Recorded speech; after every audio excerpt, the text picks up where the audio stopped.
Okay, I'd like to call the May 16th, 2024 Montecito Board of Architectural Review consent calendar to order. Item C1, 743 San Ysidro Road. Michael, are you with us, please? I'm here. Okay, there was a memo which is up on the screen, and the memo basically said everything was okay, no planner comments. Rob, did you have any comments about this project? There was no landscaping. Yeah, no, I looked at it. It was pretty straightforward. I don't have any comments either. I will say, Michael, that the detail was not as well thought out as it could be, but I'm sure that it's going to work out okay. And so I'm not going to say anything about it. We are on, I- we are on preliminary final today, so county councils ask us on both cases, both now and at the full meeting, to request, is there anybody that's attending this meeting that would like to address the board on item C1, 743 San Ysidro Road, please? No requests. Okay, and I will repeat that again, Michael, when we're doing the consent items, but I'm ready to approve it. It sounds like, or recommend approval, and it sounds like Rob is too. Okay? Michael? Yep. Okay, if you want to stay, you Approved. can. To date, they've never stopped us, so good. Okay, item C2, Robert Foley was in here earlier before the meeting got started and we chatted, but I'd reviewed the drawings last night. Did you have a chance to take a look at it? Yes. And do you have any comments about it, please? No, the issues that we asked the applicants to do, they did. And so I'm ready to approve it too. And I'm ready to approve it too. So we are on today for final, so I will not be asking at this point for public comment. And that ends the consent calendar for today. So thank you.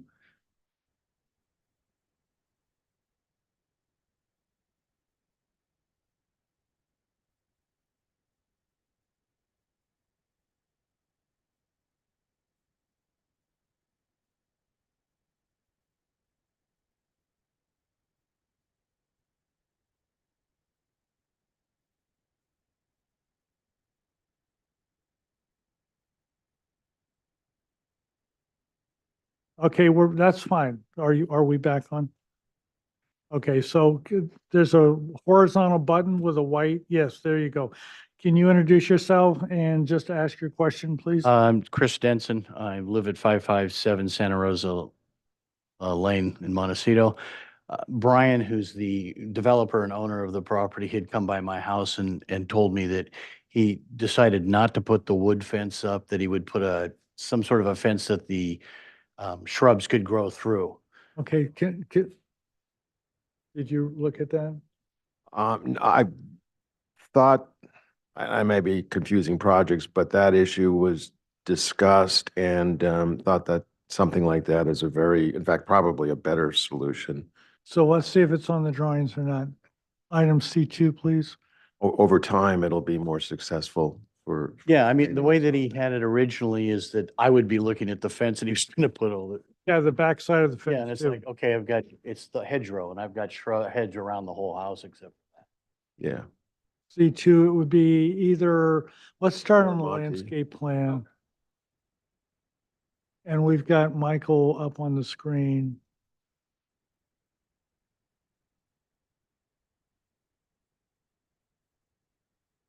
So there we go. So it was in the back, correct, on the east side of the property? Do you live on the east side?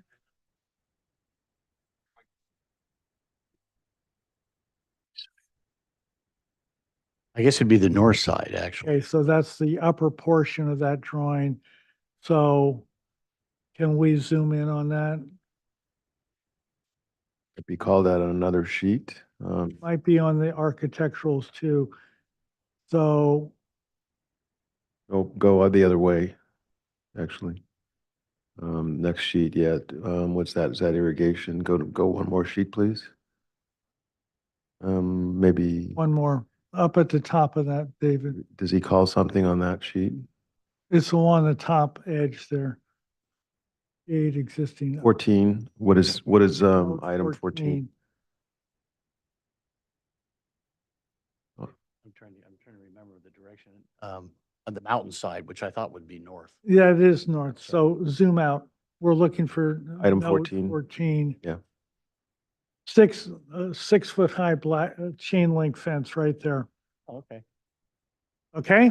And then I guess they were gonna change some of the height too of the house. Just at the very back, Right. and they did that. Okay, It's not a lot, but they dropped it about a foot. okay, because the other neighbors that I had, they're both gone and they asked me to make. Yep. Okay, So actually, but I think Chuck was the landscape architect on another project, and this issue came up, and so I'd approve it, but with the black chain link fence, also maybe look at doing a ranch style fence, which is that.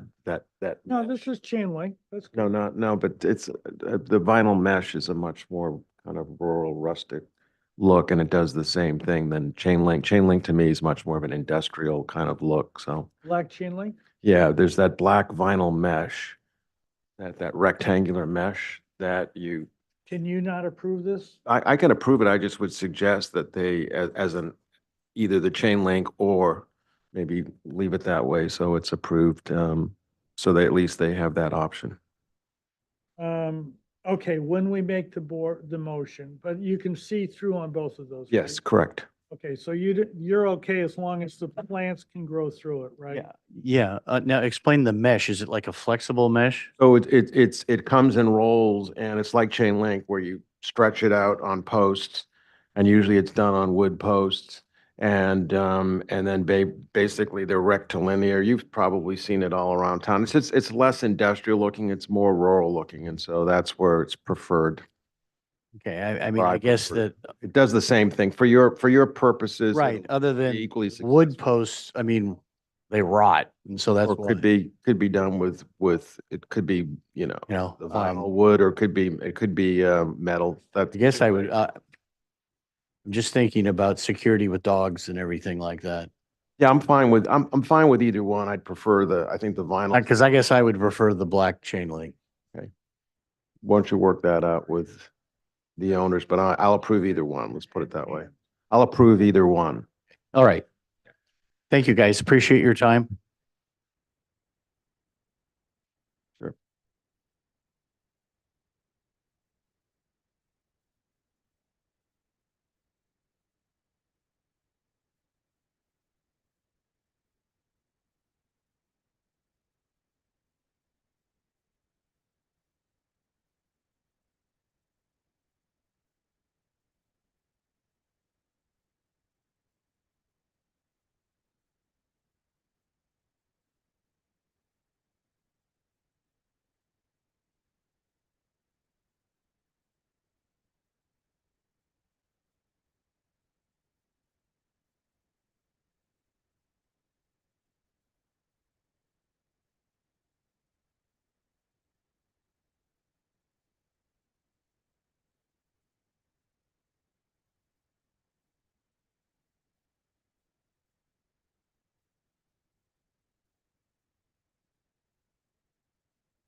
I'd like to call the May 16th, 2024 Montecito Board of Architectural Review to order. First item is public comment for projects that are not on the board, on the agenda today. Is there anybody here that would like to address the board, please?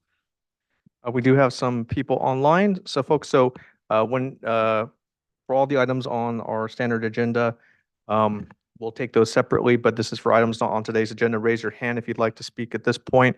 For those who are joining us via phone, it's *6 on your phone to raise your hand. Not seeing any hands raised. Okay, very good. Thank you. Agenda status report. No changes today.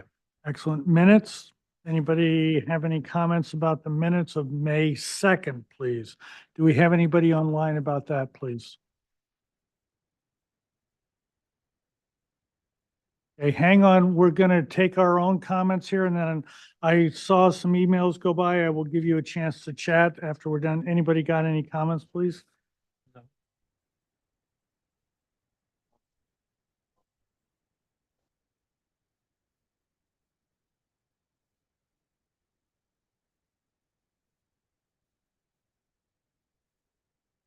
I'm sorry, I'm trying to find that item.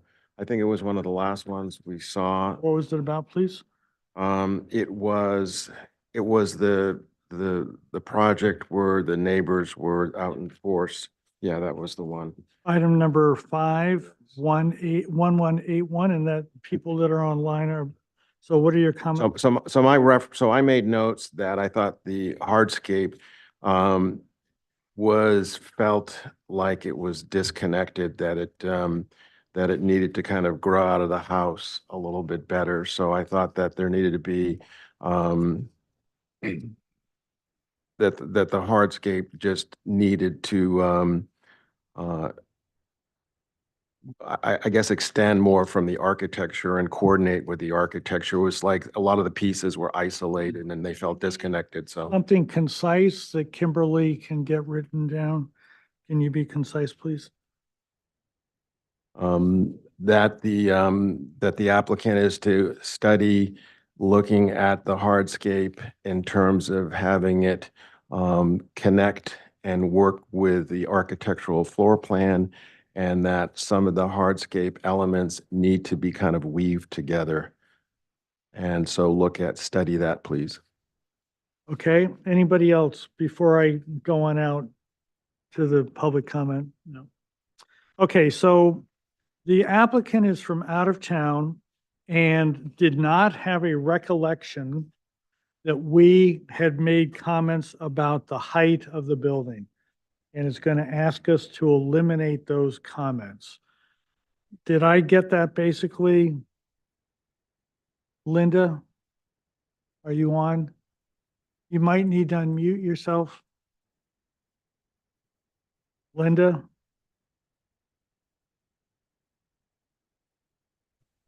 Is Hi, she can you on? hear me? Yes, I can now. Speak up, please.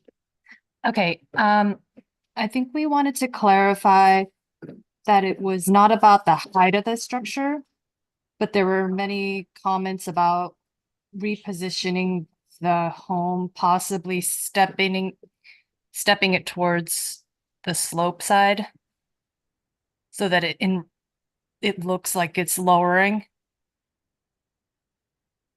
We wanted the architecture to work in conjunction with the topography a little better. So it's- Correct. yes, with the topography. Okay, that's item number 3.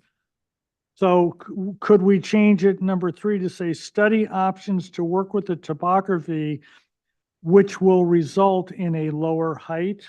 Perception of a lower height. Perception of a lower height sounds Is that good. okay with you? Yes. Okay, does anybody have any problems with that? I think that that's, okay. But So- it's a strike in item 2. Uh, no, I think we, Perceived height, maybe?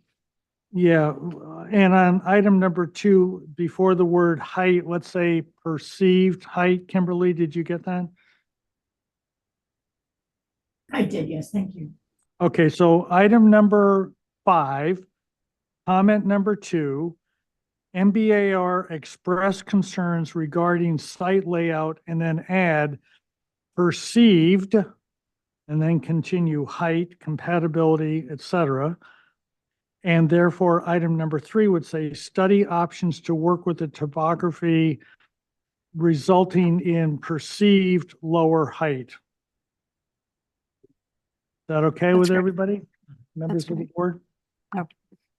Okay, anybody else have any comments? And I did not have any comments either. Good job, Kimberly. I will move from approval of the minutes of May 2nd as amended. Is there a second, please? I'll second that. Any further discussion? All those in favor? Aye. Aye. All those opposed? One abstention. 1, 2, 3, we can't have 2 abstentions. Oh, abstentions are okay. Yes, yes, yes, yes, yes. Okay, very good. 2 abstentions. MBAR members informational briefing. Has anybody done anything? I am the new member on the board, Stacy Isaac. I'm a landscape architect. I've been in practice here since 2003. Thank you. Let's get her That name, was brief. Yeah, okay. let's get her name on the MBR members sheet there. Well, we will from now on, but yeah, this sort of all happened yesterday, guys. It was amazing. So anyway, anybody else got anything in briefing? Okay. Staff update, anything, please? Nothing formal. I just want to make, just point out that we didn't officially formally cancel the 30th last time, but that's what we have in effect, but, Do you I- need a motion? just towards the end of the agenda, we can do it Let's do it whenever. right now. I'll move to, cancel the meeting of May 30th due to staff having other commitments that they need to attend to. I'll second that. Any further discussion, please? All those in favor? Aye. Aye. All those opposed?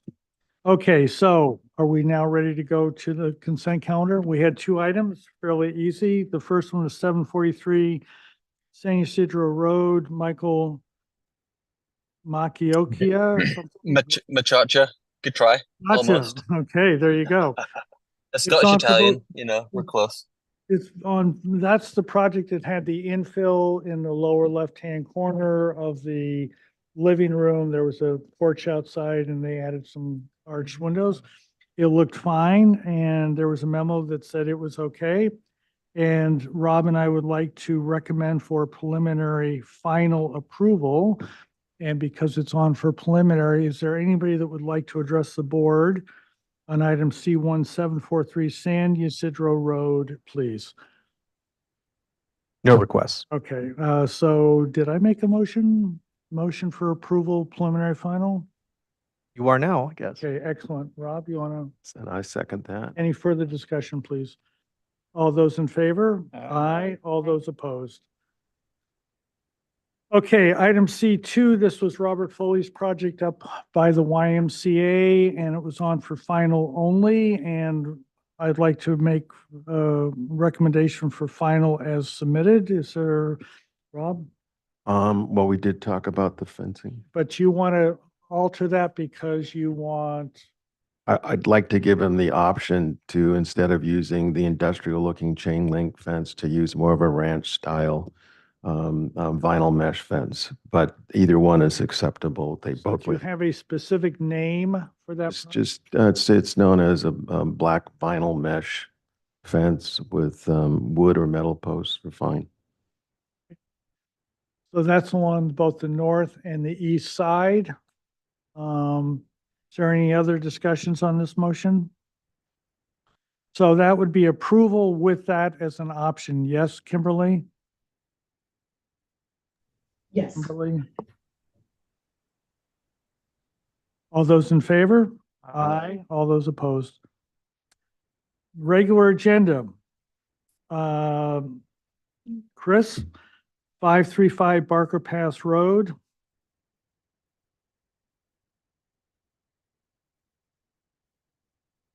You know how to turn on the mics, correct? You push the little white bar with the little white symbol on it. There you go. And speak into the mic, please, so we can hear you. Good afternoon. My name is Chris Densel, and I'm with 535 Barker Pass Road. Welcome, Stacy. So I've been on this property for just about 30 years, and over the 30 years, I've built garden from stem to stern, from Barker Pass down to Sycamore Canyon. And I'm quite hands-on in terms of upkeep, maintenance, gardening. I have other people that help me. And so what's happened is that I need a place to consolidate materials and equipment and that type of thing. And basically, there's about 3 terraces on this property, and the lower terrace, which is on level with Sycamore Canyon, is all gravel and has some perimeter planting. And so if you look at the site plan, you can see the proposed utility shed of about 350 square feet. So what I'm planning to do is to do a little raised floor structure. It's a variation on the other board and bat structures on the property, the ADU and the residence up above. It has windows and a set of large pocket doors. The property right now is all painted one color and dark roofs and dark bronze windows. So the new little building would be the same. And there's really no planting proposed because along the back side of the little utility building, there's perimeter planting, there's aloe and that type of thing. And there's a lot of parking below. There's parking for 3 spaces. And so it's going to be a place to pull together things that are not consolidated right now. And that's kind of the project. Questions, Rob? Oh, yeah. The other piece is that because there's over, in the course of any given month, there's a number of people that come through to help with different things, or a trade person fixing something up in the main house. And so I have found that it's kind of not a great situation being without a bathroom. So there's a half bath as part of the little utility shed, and that has its own separate exterior access. Now, are you done? Yes. Questions, Rob, please. Chris, is there any fire issues, restrictions, or the fire department weighing in on some? There sure is, yeah. So the material mimics the traditional 50s ranch board and bat.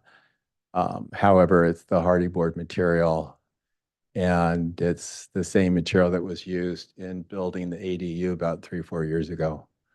And then the roof will probably be a Core 10 corrugated roofing material.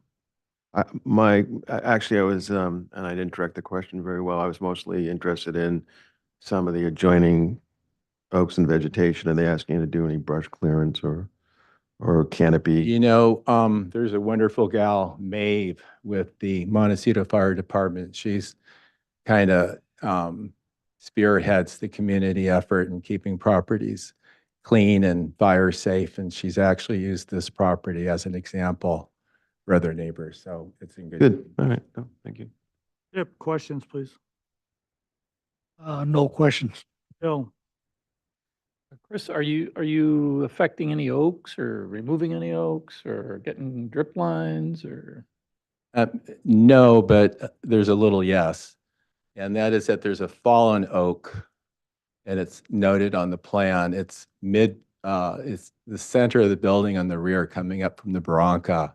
You can see it sort of snaking up towards the T and utility shed. And that's an oak that is, the trunk is down near the water, the drainage line of the Barranca. And it fell years ago and and then it started growing straight up. So either that'll get cut down or I'll keep it, but it's not a healthy oak or a specimen oak by any means. So you won't need mitigate for it because it's already, No, it's a fallen over oak. okay, thanks. Stacy, questions, please. No questions. Public comment, is there anybody that would like to address the board on item number 535 Barker Pass Road, please? No requests. Okay, comments, Rob? I think what you're doing is appropriate. The only comment I have is a suggestion, and I wouldn't hold you to it, is there's a lot of nice stone on the site, and so the base of that structure, if you could, I mean, it would be nice to skirt it somehow so that the structure feels like it's got a little stone wainscot or but I wouldn't, the costs and all that, I wouldn't kind of require it. It's just a suggestion. Thank you. I like that idea. Pip, comments? No, I don't have any comments. It's just, I think they're very nice utility shed. I wouldn't mind moving in there if you add a bathroom for me. Come talk to me. Moving in there if you add a bathroom for me. Oh, okay. Thank you. Not big enough for you, Tip? Of course. It's a shorter drive. Okay, Bill, comment? Yeah, no, I think it's a cute little structure. It's kind of reminiscent of a Moody cottage. Maybe you should see if you can find one of those to move there. Anyway, it looks good. Stacy, comments, please? It's a lovely design. I think it's compatible with the site and I have no objections. And my comment is I also agree it's a nice project. We didn't talk about the FAR, but it's well below that. And we have had neighbor comments about roofing, metal roofing products, and asked that it be done in a matte finish. There are only a few corrugated. There's a lot of standing seam, but only a couple of manufacturers, or one that I know of, that can do matte. But I will be looking for that on. It'll be core 10, John. Okay, It's corrugated core 10 like the ADU. okay, very good. Okay, so preliminary final on consent, Yeah. everybody? Okay, very good. So thank you. You. Okay, item number 2, 1141 Glenview Road, please. Dylan, are you here, please? Okay, excellent.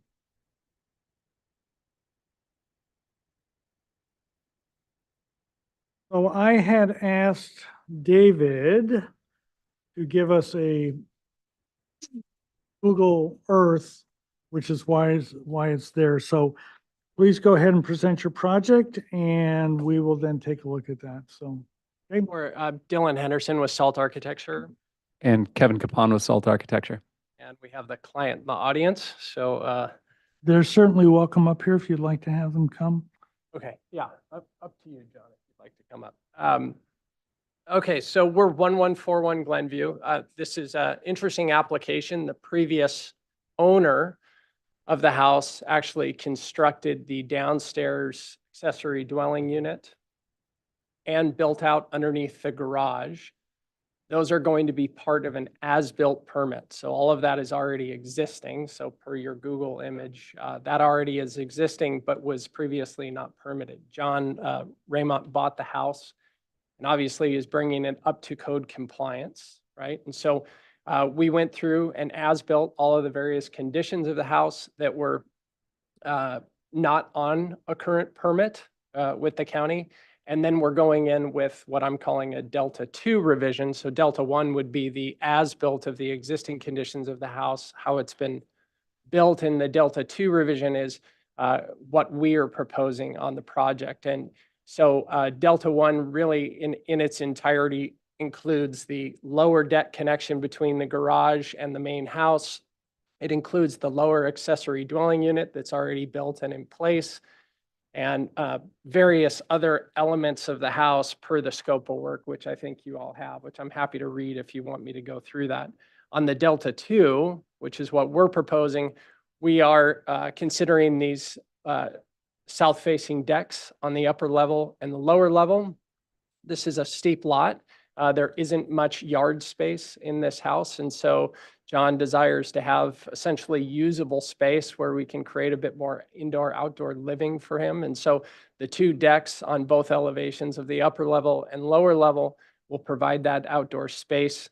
The upper level deck connects the living room, dining room to the master bedroom and gives them circulation on the west side down to the small yard area, which is on the west side of the project.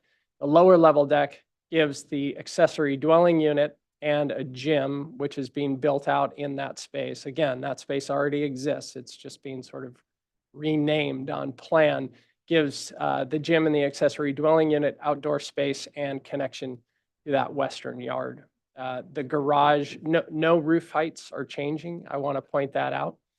The other thing that is an important aspect of this is that and John has provided a great letter to me stating that, you know, as you go through the neighborhood, this is on a downhill sloping lot off of Glenview.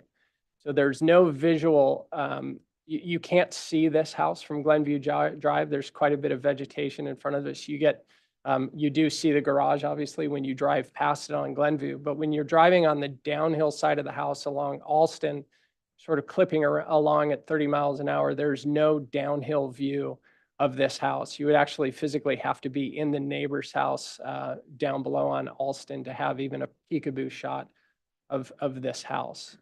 If you can go to page 2.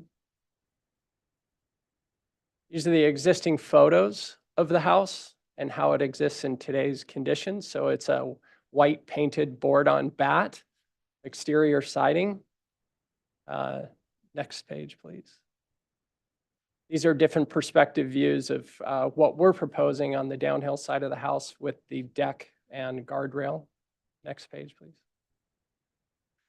So these are area plans. We don't have to spend a long time on this, but basically this is showing what's existing in pink, and then in gray, what is already built, right? And in blue. So what's in gray and in blue, what's already built and being termed new things on plans so that we can get the as-built cleaned up for John Raymond. Next page. The existing survey, so you can see all these structures are existing in their current condition, and we are not expanding the footprint or any roof lines. Next page. So this shows the gazebo on the west side, which is existing but was built without a permit from the previous owner. A very small yard on the west side with this bocce court, so you can see the desire to have a bit more functional outdoor living space connected to the house. Next page.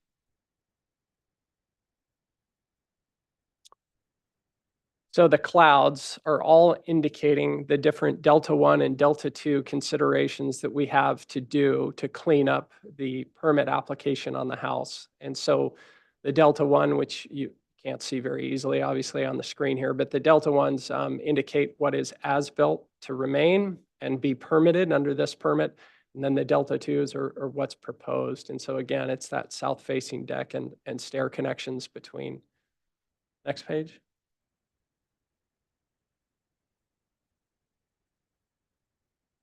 This is the upper level floor plan. There were some interior revisions made by the previous owner. Again, all of the clouds are just indicating what's already there. That south-facing deck on the upper level is what we're proposing as a Delta 2 scope of work. Next page. Solar panels have been relocated to the roof. They were on the slope below, and visually they're much enhanced being up on the roof. Next page. Oh, we do have one new skylight going on the north side of the house, and that is clouded. That is not currently there. That is part of our Delta 2 request. Next page. These are the existing elevations of the house. This upper view is the existing elevation. As you scroll down, you see the proposed.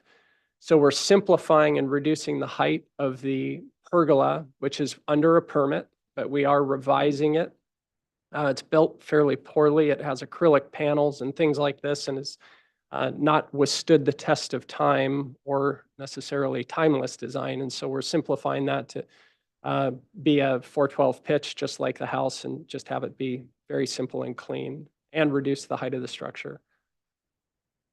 Next. This shows the existing southern view of the house on everything that is already there that we are including in our permit. Scroll down.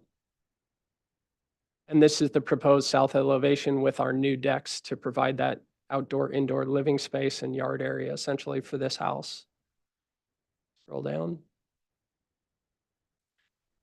This is the western side of the house. Everything here is existing. The lower portion where you see the sort of pergola trellis entry at the ADU is going to remain. The window in the master bedroom, primary bedroom, is going to remain. Interestingly, the front entry trellis is existing, but it exists within the front yard setback or the right-of-way setback. And so the proposal is to remove that and work with planning on what a solution there would be. Next. Just further indicate this is what's proposed. So this is with the decks coming off that south side and the connection between the two. Next. And this is the existing east side elevation showing what is currently constructed. Scroll down. And this is the proposed with the south facing decks. Scroll down. That's it. Okay. John, did you have anything you wanted to mention? Okay. Okay. Great. So that concludes my presentation. Happy to answer any questions. Questions, Bill, please. Yeah, did I see an FAR? Did you do an FAR? Are you adding square footage? No, we're not. Yeah, we're below the FAR. Sure. The only square footage being added would be considered something that, again, is already built, but it's the gym area, Okay, which is connected with the accessory dwelling unit. it's within the big envelope. And It is within the envelope, correct? And just, not that I'm requiring that, or I'm just asking the question, you have 2 exterior stairs, right? Was there any thought about just using an interior stair to get where you needed to go? Is that just not lay out well? Takes too much square footage on the inside to do that? I think that's the answer, Bill, is it takes a lot of square footage to do that. It would be very invasive from a construction standpoint as well, from a cost and construction standpoint. So that stair is already existing that you see clouded between the 2 garage and the main primary structure. The one on the east side already exists as well. So essentially, we're adding 1 stair to gain access to that western yard and hoping that that's acceptable. And your railings, I saw some railings on the existing house. You're just going to match that same railing? We're going to match the detail. Is that a wood or a vinyl? What is that? It's wood painted. All right. Yeah, and we'll come back for prelim final if you know, we'd come back with further detailing if needed. And the last question, is the gazebo out of the setback? The gazebo is out of the setback. Yes. All right. Rob, questions, please. So I went on to Google Earth and kind of looked from Alston to see what you could see, and you can see it. It's not easy to do. I found it on Google Earth, but so as far as the existing vegetation, has fire weighed in on how far on the defensible space aspect of that you have to kind of open things up, or are you already all kind of set? John's been working with Montecito Fire to make sure that we have defensible space around the house and has had Montecito Fire on the property. So I think we are actively participating in that conversation. Yes. Okay, that's my only question for now. Thank you. Chip, questions, please. No questions. Stacy, questions, please. Is there anything prohibiting you from screening the lower section from the road below from Alston? I too, like Rob, went and looked at it online, and you can see the house from below, portions of it. Absolutely. No, press up. There you go. All right. So I'm just interested in your comments that you can see the house from Google Earth, but if you're on the road, you're driving 30 or 35 miles an hour, you can't practically look up and see it. There's two short opportunities to look up. Mhm. You have a choice. You can crash into one of the concrete or the stone walls or look at my house for a moment. About 150 feet total. Since I bought the house out of morbid curiosity, I drove around the neighborhood seeing if I could find my house. I've yet to find it from any other street. So there's a short piece. You're looking from a satellite perspective, of course, it looks that way. I would just ask, if you're curious, please drive by the street and see yourself. You could park on one of the neighbors' properties across the way. You'd be on their property on the road. You could stand and look at it, but nobody does that. It's right on the road itself. So it'd be a bit of a risk. So I would just challenge your thoughts, but please drive by yourselves and satisfy yourselves that my comments are correct. Anything further, Stacy? Nope. At one point, many years ago, I looked at houses over by Hendry's Beach and looked up onto the hillside that was up near where they do the hang gliding, which has a similar characteristic to this, comparatively modest roof, but very tall story because of the downhill slope. And this is a house that I think would fit in well there, but I'm not so sure that the development of those decks as you have them proposed would fit into what I think of as Montecito. Do you have a comment about that? The question is, what do you think about my observation and comment, please? Yeah, I think it's an interesting comment. I think the architecture in Montecito is very eclectic, especially in the Pepper Hill area, right? Eucalyptus Hill, Pepper Hill has a more eclectic mix of architecture. So while I don't disagree with you, this house is existing and it already has practically a 3-story aspect to it. You have the crawl space, you have the lower ADU section, and you have the upper section. So this house was built many years ago. And so my opinion is that the introduction of these decks actually creates a horizontal break on the building. So visually, it brings the verticality, that vertical aspect of that downhill elevation, and breaks it up into 3 different parts. So traditionally, foundation would go back to a tripartite sort of construction of more historical architecture. So foundation, mid-level, lighter upper level. While this doesn't do that in the sense that we're not adding stone to the foundation, what it does do for me is it breaks up the vertical nature of that downhill elevation and gives it relief. And I think that that is the benefit of the introduction of these decks, is it gives relief to an otherwise, pretty harsh elevation on the downhill side. So if I were challenged with this of, well, how would you fix this without, removing the house and starting over, right? I think that this is a nice solution by breaking up that and giving it a bit more pedestrian scale. Do you believe that a solid lower floor deck, not an open on posts, would help your party even more so, in the sense that there's something that you can plant up against, you could make it a darker color? I'm not saying stone at all. I mean, just a darker color. Yeah. And something of that, so that you actually have the sense that it is stepping up the hillside rather than vertical with these legs going down into the earth, please. Yeah, that is an interesting suggestion. And I think the way, and I'm just thinking from a constructability, the way in which that would be accomplished would be caisson to grade beam to essentially. Why isn't that also true here, though? Say that again. Why isn't that also true here then?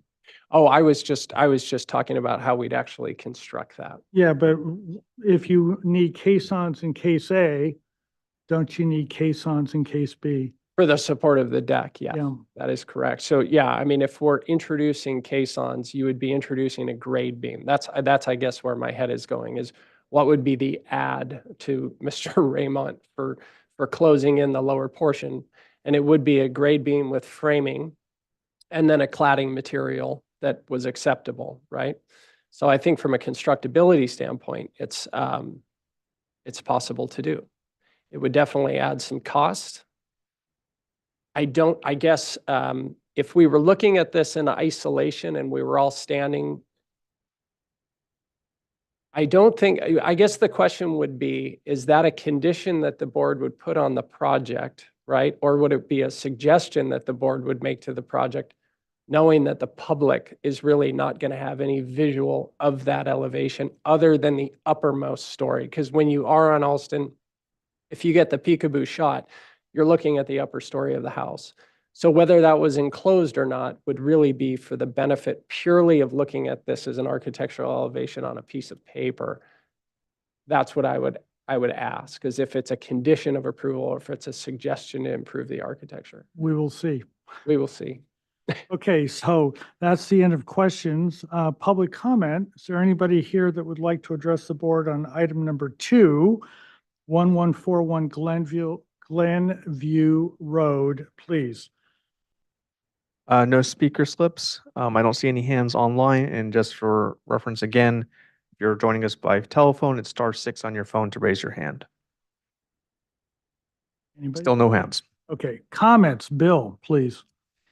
Yeah, I mean, I like the idea that John is presenting, although what I would need to see, I think maybe better for your purposes too, is that what are we actually not going to see or see?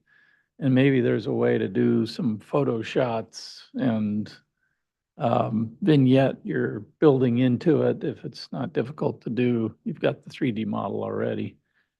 And prove to us. I think my concern mostly is the understory of that. If that is going to be seen, if we don't see the whole bottom floor at all, and we're just seeing the top 2, I'm okay with it. But to see the 3 on the spindly legs, it sort of feels out of character a little bit, I guess, with I think what John's saying. And I think maybe to extend what John's getting at is that maybe it's more solid, but not solid, that it's a colonnade or something in plaster or something like that, if it's even seen. But if you can prove to us that we don't see it, then I would be okay with it as you present it. So, and I think the details are going to be important as well, what you do with the railing and all of that, because I think you're going to have more intermediates there and the rail and et cetera. So I know this is concept only. So. And just, I may have misunderstood your comment about screening. You were talking about screening in the bottom legs, essentially. Is that the correct thing? And I think that's what you're referring to. So people aren't looking underneath. Is that your comment? That's what I'm saying too. Yeah. All right, well, we can certainly take a look at that. Yeah. I don't see there's any harm in looking at it at least. Yeah. And could it be planted away? Could it be screened with planting? Yeah, gotcha. Okay. Yeah. John, can I correct myself? Just one quick. So it's I'm sorry. I just got my mix up in my mind. *9 to raise your hand and *6 to unmute yourself. Just hasn't made a difference in who's raising their hand, but I just wanted to correct myself. I am done. Thank you. Okay, excellent. Thank you. Rob, you have comments? I do. So part of looking on the Realtor website, what you don't get from these drawings is you see this is actually a really nice piece of property and the views are incredible. And it's a much more high-end house than what you kind of glean from when you first look at these drawings. When I look at this deck, I feel like it has a feeling more of like an apartment. And I think you're missing a great opportunity to take those same pieces and rather than having this kind of, deck kind of across the whole length at the 2 different levels, you have a chance to really, and this is, I think, what the other members were alluding to, where you can start to have some movement and kind of cluster some areas and maybe rather than having, the same kind of width along the whole length, that maybe you can concentrate and really create some nice usable areas in the backyard that are more concentrated and a little bigger, or just kind of, it's an opportunity to do some design and do some really creative design. And I think really change the dynamic of this house and make it really nice. As far as the vegetation and what you see, a fire coming down there, that could change overnight. And you could see that quite well. But so I'm not so worried about is what you see from the public. I think mostly it's hidden. I'm just more looking at it from kind of an architectural solution standpoint. And I think there's a really good opportunity here to really make this nice and not necessarily, you know, if you just concentrate some of the areas rather than have it spread out the whole length. So anyways, that's my gist. Thank you. Tib, comments? Just clarifying, is that possible? Generally speaking, you have had your opportunity. Okay, we make our comments, and if you'd like to follow up shortly at the end of our comments. Okay, very good. Thank you. Tip, comments, please. Yeah, I definitely think that it can be better. However, I don't think that you can see the lower floor from anywhere because I know the neighborhood, I think from here you see mainly from Austin. And as you drive along Austin, at least I haven't noticing it. So because of that, in my mind, it's approval. But it could be better. Thank you.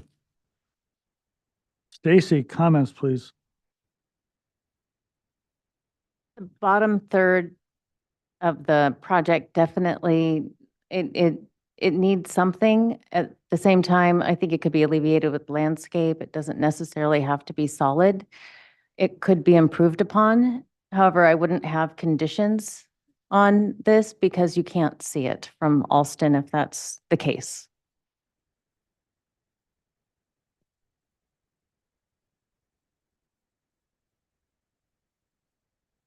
We don't normally see projects here that are not of the very highest refined quality of architectural design.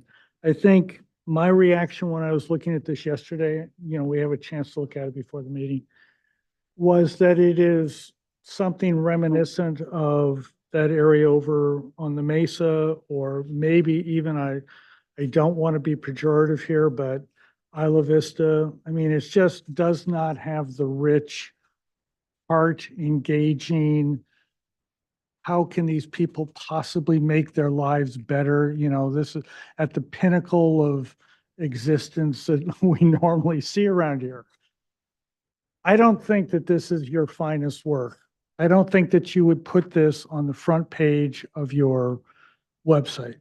And I would therefore ask you to reconsider it and find a way so that you would at least consider putting it on the front page of your website.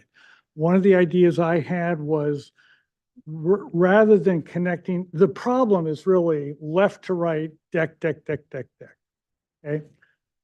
So, or that's at least one of the problems. So it seems to me that you could change the entire quality of this by getting some very interesting, these sliding glass doors to pull all the way back, and perhaps a deck, a smaller deck, so that the inside of the house and the outside of the house are all one, because you don't have these small sliding glass doors, but because you have a large sliding glass door, so that you're there, so that it's completely there. Now, whether or not you could bolt something like that on and therefore, and have something come out, piece of steel, or whether or not you could thread something back in the floor joist, I'm sure they're going north to south, and have it work that way. That, to me, with the right kind of exterior rail over a portion of the building on the upper floor, could be compelling. And I don't see that here, and I highly encourage you to do something. Quite frankly, if you come back with something even close to this, I won't vote for it, because it's the architectural board of review. It's not just too large of an FAR or inadequate landscaping, or you're blocking my view board of architectural review. So I don't see this having yet achieved excellence in architecture. And I would like that for you, because I think you will enjoy it more. And I would like it for the community as well. So anyway, back to the full board, I assume, everybody. And I think it's got long enough that we could put it back on consent. I don't see that you've gotten close to it. And what the process is, at some point with a project this size, it's going to drop onto what we call the consent calendar, which at this moment is just Rob and I. And it's just going to once you get the design right, it's going to go very rapidly, but the full board is going to get involved, I think, until we get that. I'm not ready to take that on as two people on the consent calendar. And you wanted to make a quick comment, please? First off, I really appreciate the comments. There, at no time did I say to Dylan, we're going to do this on a minimalistic basis, keep it cheap. We again thought, since nobody could see us, we guess maybe our concern of that visual perspective wasn't what you're bringing up. And I really appreciate your commentary. And I was just hoping on the side, Dylan might be able to reach out to a few of you to get better clarification on your thoughts, rather than me trying to do it here. I do want to add one other thing, which is not shown on the drawing, is we do anticipate putting a lot of foliage. Actually, I want to go under the decks, or just starting at the decks, put essentially kind of an orchard in there. You know, some of the trees, very fruit trees and things like that. We've already talked to the landscaper about it. Obviously not doing anything yet because we didn't want to spend money until we had something approved. But we've already been thinking about making a downside. I've already taken out more than 100 tons of lumber and other that have been laying around when I bought the property to reduce the fire hazard. Very sensitive to that, particularly sitting at the top of the fire. I do want to make sure. So I really appreciate your comments. So thank you so much. And landscaping along the street, please. We don't go down the street. We go, No, off of Glenview. I think that side's attractive. I don't know. Okay, I looked from Google Earth as if it was about this high. That could be a bad rendition. Yeah, I really invite you to drive by, please. It'll Okay, very change good. your perspective. But and by the way, it's an extremely diverse neighborhood. Next to me is an ultra modern house. It's whatever you can think of is on that on Pepper Hill, unfortunately or unfortunately. But thank you so much. Thank you very much. Appreciate it. Have a nice afternoon. Thanks. Double review, John. What? Concept, yeah. And we'll drop it on to consent probably for preliminary final at some point. Item number 3, 1281 Channel Drive, Coral Casino. Steve, Barry, I don't know the last person. Excellent. Is there, sir, did you want to join us up at the table? Okay, very, very good. So Steve, start with you.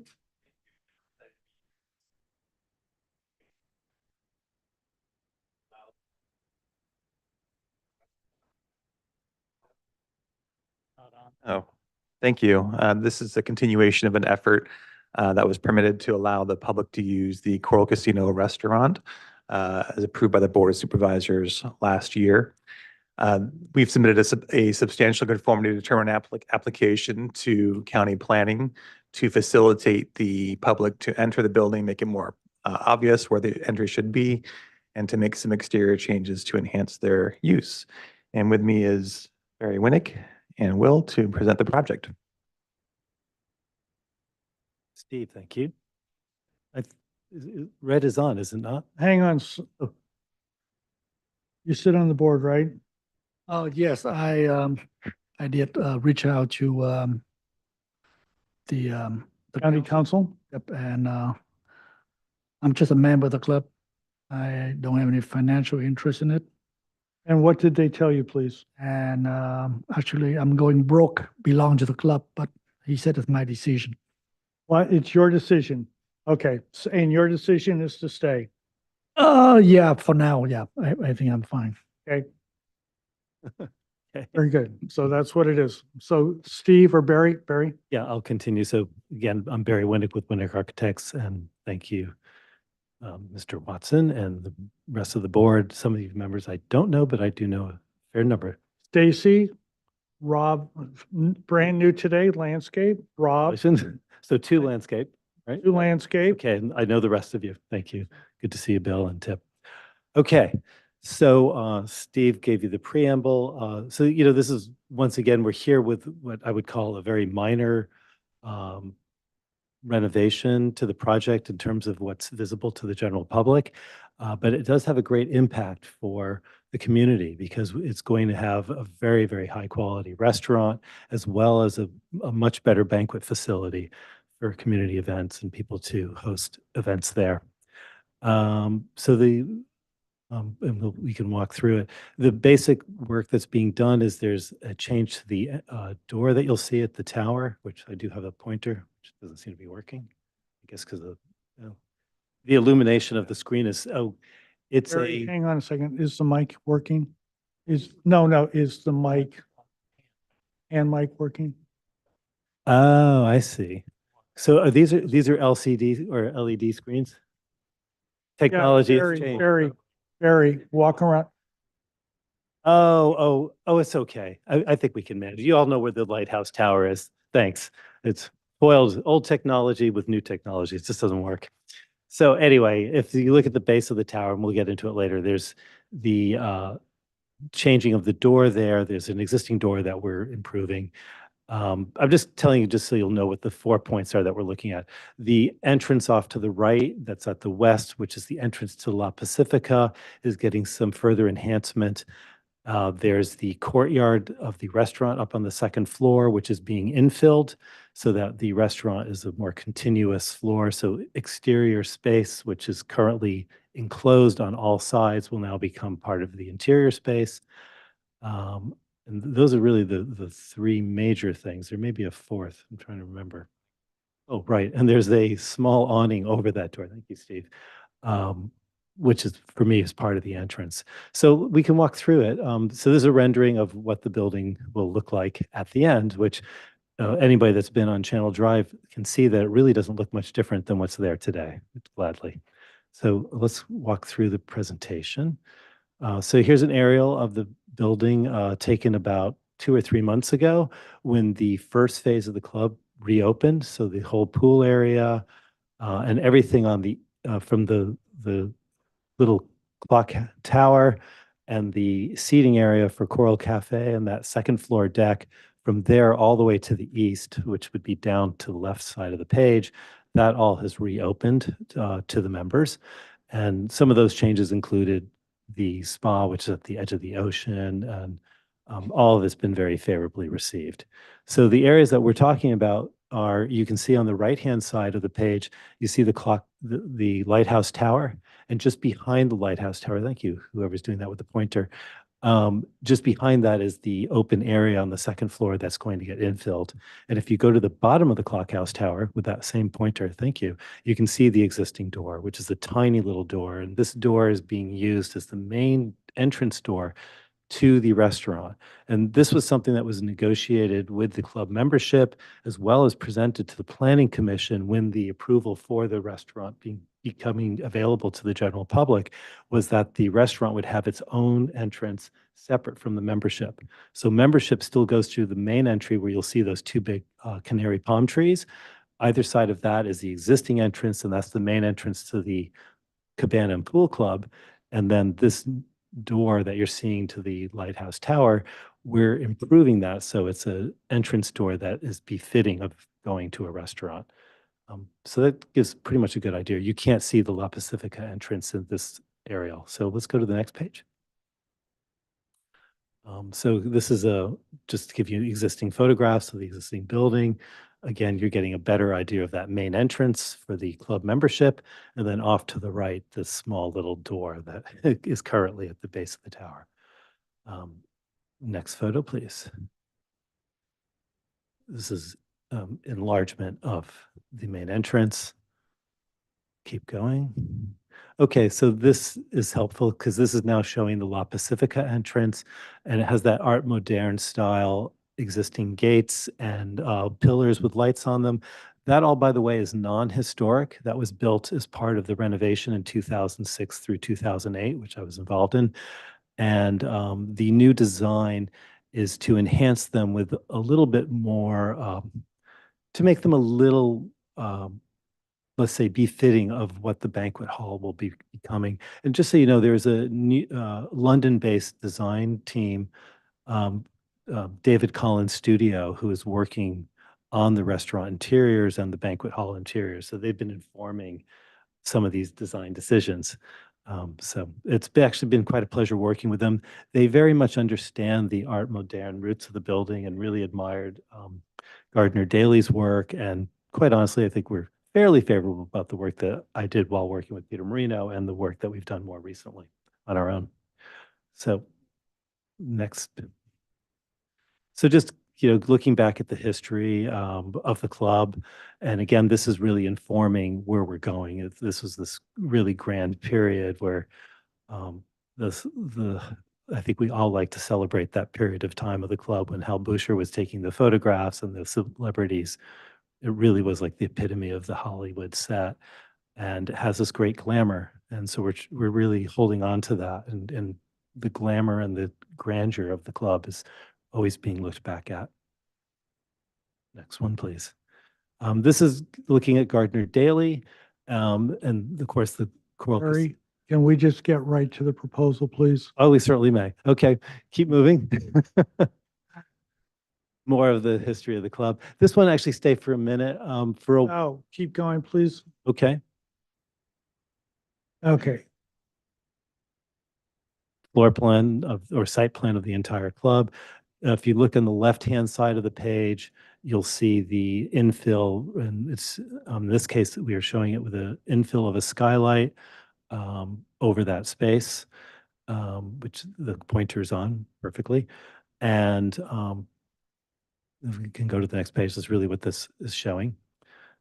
This is giving you the banquet hall level. It's also showing the entrance door with the paving and everything corrected to, be wider to allow for a better entrance to that tower.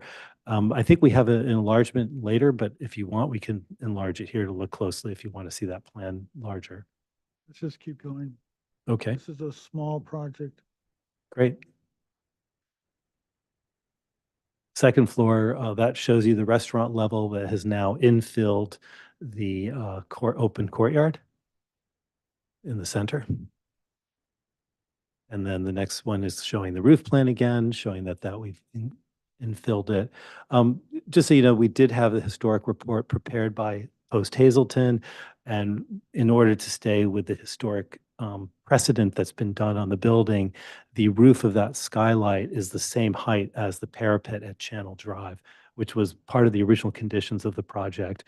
And also note that the second floor restaurant is a non-historic portion of the building. That entire level there were cabanas around the perimeter, but that whole section of restaurant closest to the ocean is all new construction, as well as the roofs over it back in 2008. Okay, moving forward. And so this is showing you the proposal with the door being widened. So it's a single door with two side lights and a small awning over the top of it and signage. And again, there is enlargement, so you'll see it later as we go into the presentation. Keep going. So that's showing you the La Pacifica side, and off to the left is where the gates are. And it's also showing you that you can't see any change at the roof level because the perimeter of the upper level, which is still a sunbathing deck, has that glass rail perimeter all around it. So it pretty much screens what you'll be seeing up there. And also because it keeps that low parapet height. Okay, next. Just another photograph showing, or sorry, rendering showing the same thing. So yeah, I'll come back to questions if you have questions about any of these elevations. Keep going.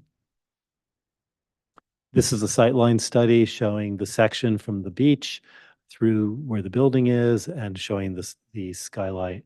And if you see the line on the top of the skylight running to the right-hand side, this one we're maintaining from Channel Drive 22 feet, 6 inches to the top of the parapet, which is the top of the skylight. So we're, again, abiding by the dimensions that were accepted many years ago. Moving on. Just a close-up of that section showing what you're seeing. And then going through. This is a close-up of showing the door, which is now a larger single door in the center with the two side lights, and you see the small awning over the top of it, which projects over it to signify the entrance. I'm saving you all my commentary. Keep going. That is the proposed changes to the La Pacifica entry. So it's still steel and glass painted white. It's just in this case, it's painted white for the gates themselves. The light fixtures are more of a golden, a bit of a gold to it. Again, to make it a little bit more of a formal entrance to the ballroom. Okay. And this is just explaining the skylight and the new ceiling section from the inside.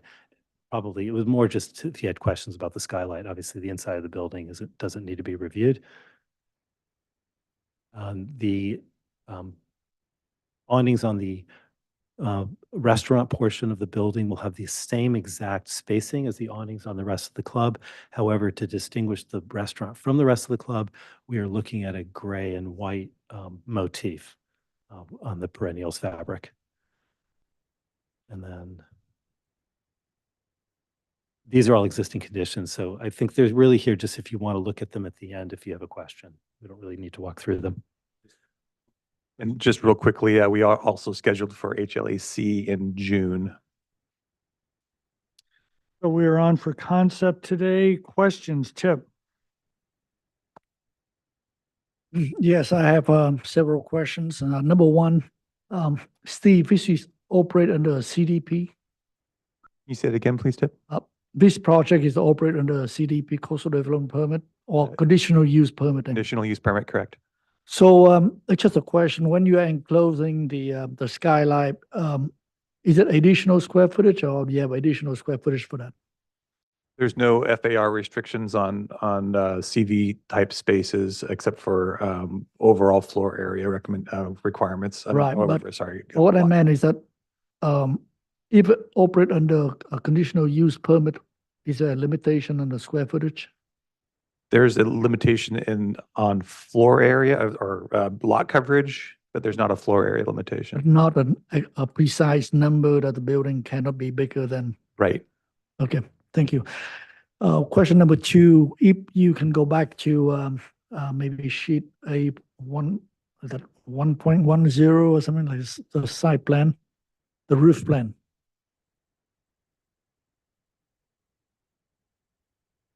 Next one, keep going, keep going, keep going. Go back one. Okay, so just a question. Are you also intend to put a skylight over to the right-hand side? The right-hand side. Right by the reflecting pool? Oh, no, that's just an I think, demonstrating that it's open to below. No, Okay, there's so- a skylight. So there's There's no work done. as part of this project in that area. Okay. Question number three, can you go to the front, the elevation of the, a new, public entrance? The, Yes, it's way towards the end. should be the exterior elevation. Keep going. 18. A18. Yeah, one more. Okay, so this is just a question. I know that you are proposing, a canvas awning Mhm. over that door. Have you looked at option doing it like a more permanent, little more mid-century looking to go with the building? And the reason I'm asking that question because I know that every time it rains, and it tends to rain a little more now, and all the fabric awning, look like it being battered. Yeah. And I wonder how would, for the longevity and in terms of, because in front of the club, everything is kind of very mid-century stepping and beautiful lines. And have you looked at that as a solid projection instead of a canvas awning? Yeah, well, I have to say that I was giving the lead to this to David Collins' studio. They wanted more of a softer look. I mean, I can certainly ask them their opinion on it, but so far the only thing that they've presented to us is something that has more of this kind of this feel. And in fact, if you look at the photograph, the lower left photograph on the page, that's pretty much where their inspiration came from, which was to make it something that feels more, maybe just slightly more festive and friendly. It's just a question. Mhm. And then the last comment, usually, we don't get involved in the interior. It's not really our purview. But one of the questions I have is that I believe that by adding the glass skylight over the center portion of the bar on the second floor. It will greatly increase the noise level for the dining room inside. Right now, the dining room is almost unbearable in terms of the noise level because we have so much glass. It's very skinny, glass on the left, glass on the right, low ceiling. And if the room is only half full, it's noisy and you can't hear anything. And so one of the things that, people do is that they go to the open courtyard in the middle to get some little more peaceful, quiet use of the restaurant. And the skyline is not that high. I know it probably because you keep everything very low profile. And by doing that, unless you come up with some option, try to address the issue, I think that the space might be less desirable to use for the restaurant. Can I ask you a question back? Yeah. Well, first I will mention that there are outdoor spaces, of course, outside of tides that will still be maintained. So is the opportunity to go outside of the restaurant. Number one. Number two, acoustically, we are engaging an acoustician to make sure that we do this as well as we possibly can. But my third question to you is, do you think it would be better if instead of being a skylight, if it was a actually made out of stepped plaster ceiling in a art moderne way, because you can use, for instance, more absorptive materials by doing that. So with that, do you think, in your opinion, that might be an improvement? Well, you know what, I think the skylight is a great solution. It's just the problem you have here that the height is limited because you have a third-story members deck. And because of that, unless I'm not sure what the best way to solve it. Sometimes you have to add some fabric to soften it up a little bit. But I just feel that unless you look at the problem now, you have a lot of issues down the line. Well, I want to throw out one more idea. If we approve it. Yeah, I understand. That's my last question, something to think about. Well, I appreciate that. And I guess I have a question also, which would be, I mean, we would have been interested in making that skylight taller, but we were holding to the dimensions that were, agreed to back in 2006, 2008, when the project was approved. If it's possible that we could go higher with it, we actually would have been interested in that because those ceiling heights are very restrictive. Steve's shaking his head no. All right. Darn. Questions, Rob? Okay.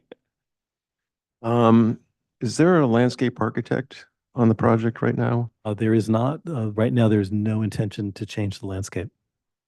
Which was leading into my other question on the whole front. One of the things that I see is that, this as wonderful as a place as it is, it's built right on the street on Channel Drive, and that would never be approved today. And so the landscaping there at that point, really needs to be meaningful, I think, if you want to, you talk about making this, this superb, elegant place. And hand in hand with that is also, I see the parking too. And it seems like rather than being asphalt, again, setting yourself apart, that's kind of an opportunity to do more enhanced paving for the parking area. And so those kinds of things with the hardscape and the auto paving and then the landscape could do a lot for what is a highly visible corner. And I still, and well, I'll leave that for comments. So then, okay. And then the other question I have you folks considered, and then this kind of stems from my only little hang up is when I see two front areas enhanced, my tendency is to be confused. So rather than calling attention to one front door and then you call extra attention to two front doors, then I don't know where the front door is. And so I see I might have handled that differently. And I guess have you thought about another way to handle so you can highlight the entrance to the restaurant, yet not create this kind of confusion of having all the accent paving kind of go to one point and then split to two different locations? So. Well, I'm happy to answer that. I mean, I don't think that we'll have a problem in this instance. The club entrance is very well labeled. The restaurant entrance with that awning, if you noticed, it said logo, that will be very identifiable so that people will know they're going to the restaurant. And it's all valet parking here. I mean, there's a little bit of parking on the street, but it's mostly a valet experience. So I don't think there'll be a problem. There will always be somebody out front directing people. So I think I understand your point from an architectural point of view. I think from an operational point of view, this will be well So- built. So there's no game plan to kind of upgrade the landscaping and then along those lines, I see all those existing palm trees and stuff, and some of those palm trees are of an age that they're not going to be around. You know, they're getting towards the end of their lifespan. So there's none of that's kind of incorporated into the master plan of upgrading this facility. I would say that my belief is that it's in pretty good shape. And we did just recently do work on the main entrance when we just, we freshened up the club. So it's not like the main entrance has been neglected. So anyway, at this moment, there isn't. I guess we could always go back to the owner and see if they want to engage a landscape architect. But at this point, landscaping is not part of the project. Okay, thank you. Well, quick to answer your question on the paving too, it is in the county right of way, so we'd have some limitations on what we can do in terms of alternative paving that they'd have to accept. Sure, I understand. You done? Bill, questions, please. The skylight that you have there, are you gonna have to add a railing to keep people from stepping onto it? Because it looks like it's pretty low off the There walk there. There is an existing railing there currently. There's a glass rail on the ocean side of the skylight, and the other side is all rooftop equipment, and it would only be staff that's up there. Okay, so you don't need to change that. Correct. And are the light fixtures that you're proposing for those column capitals, are those pre-made or is that to be custom built?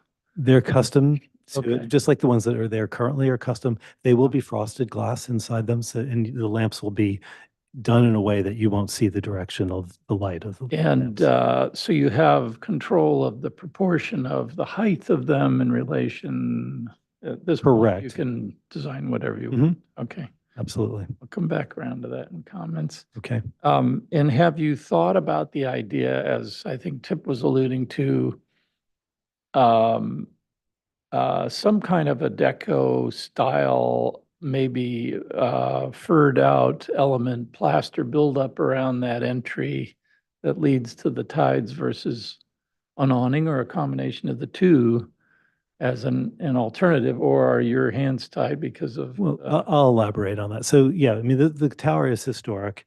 If we're following, and we have Post Hazelton as our guidance on this, and for sure, anything that we do there should, first of all, have to follow the standard Secretary of Standards Interiors.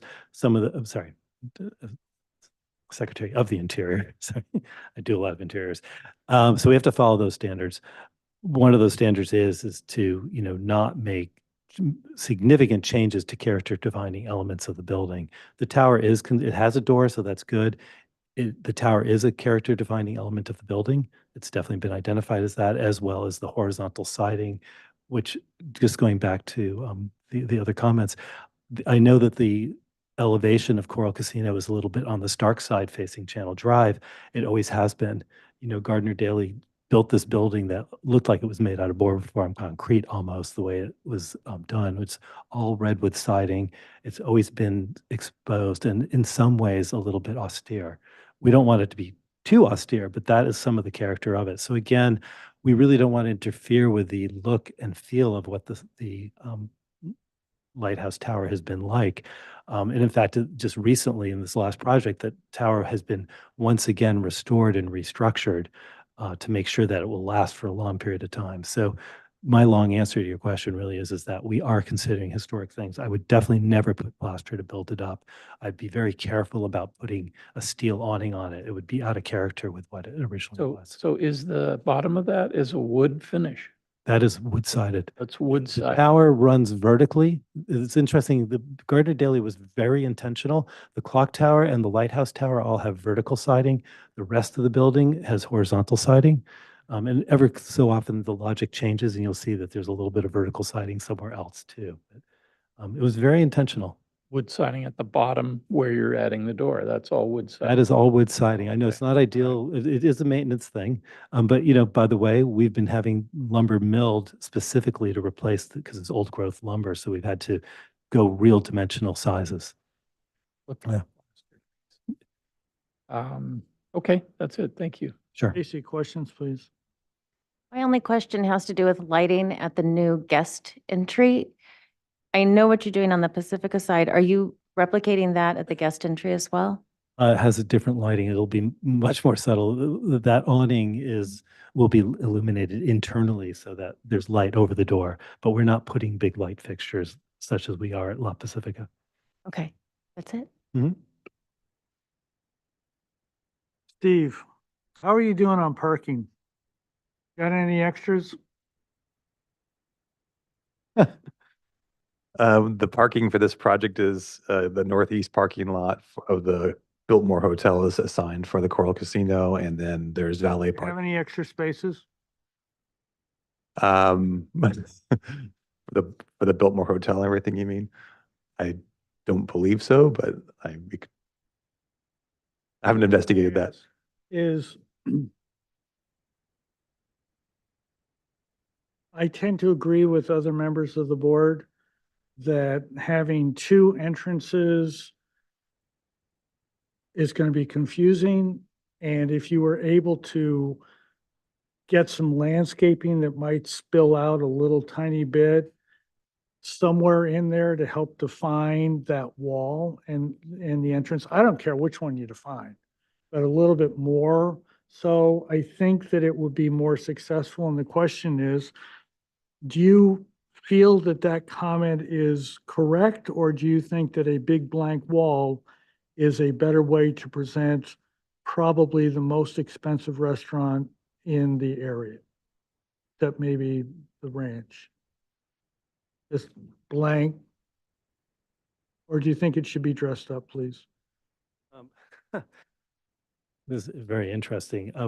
I think, years ago when we were presenting the projects, we ended up having HLAC and Montecito Board of Architectural Review actually have a combined meeting because we were getting, Yep. you may recall that. I'm not asking about their opinion. I'm asking about your opinion, please. Okay. Well, my opinion is I think I like the historic nature of the building, and I do like that the emphasis on the restaurant entrance will be in some ways almost like a little bit understated. Because, it's not like everybody that's driving by is going to this restaurant. It's open to everybody, but it does have a bit of an understated nature facing the street, which I think is what it should be in that tower. And then as you arrive at the restaurant, you are going to have this awesome view. And also the entry stair will be enhanced and quite beautiful. So I think in terms of sequence as an architect, I think it's actually quite brilliant the way it's going to happen. More of a speakeasy entrance. Is that what you're suggesting? Well, this was the 1939, 1940s, so post speakeasy. Okay, very good. Just by the way, the parking in front of the Coral Casino is public parking, so it's not part of the required parking for the Coral Casino or the Biltmore. No matter what. Right, so it's not required. So in fact, we're not entitled to turn it into landscape. I think the planning commission has more power than you may think, seriously. I think the planning commission, I have heard, can override public works and can override the fire department in limited situations. And if you wanted to dress it up, I think the planning commission's authority would permit you to do that.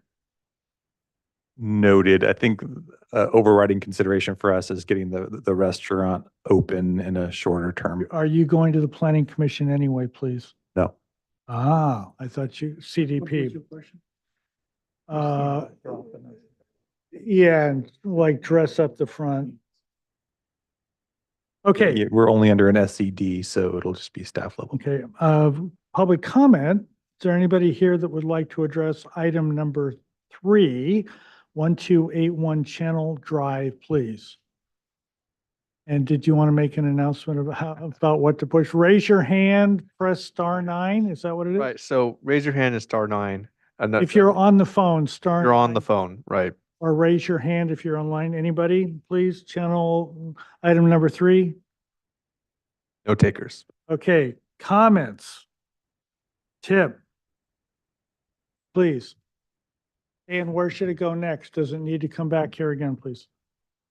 Okay, so You know, the thing about the coral is that it had the life of itself. When it was first designed in the 30s, and then the tower has always been a tower from day one. And then when Mr. Warner added the second story in 2007, then it becomes a restaurant on the second floor. And then now, you know, it's really evolving. It's the restaurant will be a public restaurant. It was a public restaurant before for the Four Seasons Hotel, and so it's going to be always a public restaurant from this point on to support anything on the second floor. Because of that, the use of it has been changed a little bit. And initially, you know, nobody expected you to come into the tower to go up to the restaurant because there was no restaurant on the second floor. And the issue is that, and this had been an ongoing issue for years, is that every time at the function or at the restaurant or the dining, everyone going through the front door of the Coral Casino. You could have a choice between the nice grand entrance, the lower hall on the right. Which one do you pick? I'll go to the club.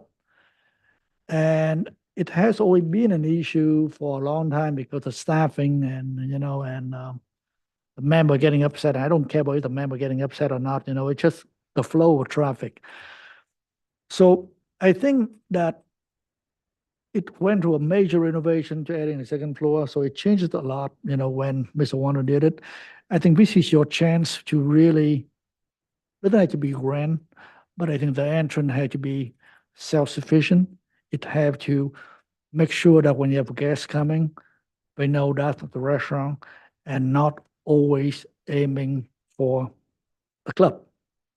And with what you have now with that awning, you know, I know you changed the door, which is much nicer, but when you look at everything, it's still like a stepchild to a grand entrance. And as John said it probably wouldn't be the most expensive restaurant probably in Southern California. And if you don't make the guests feel a little better, you know, I don't know what it is. And I'm concerned about I like the awning. It's mainly inside, you know, which is nice because that's an ocean side facing.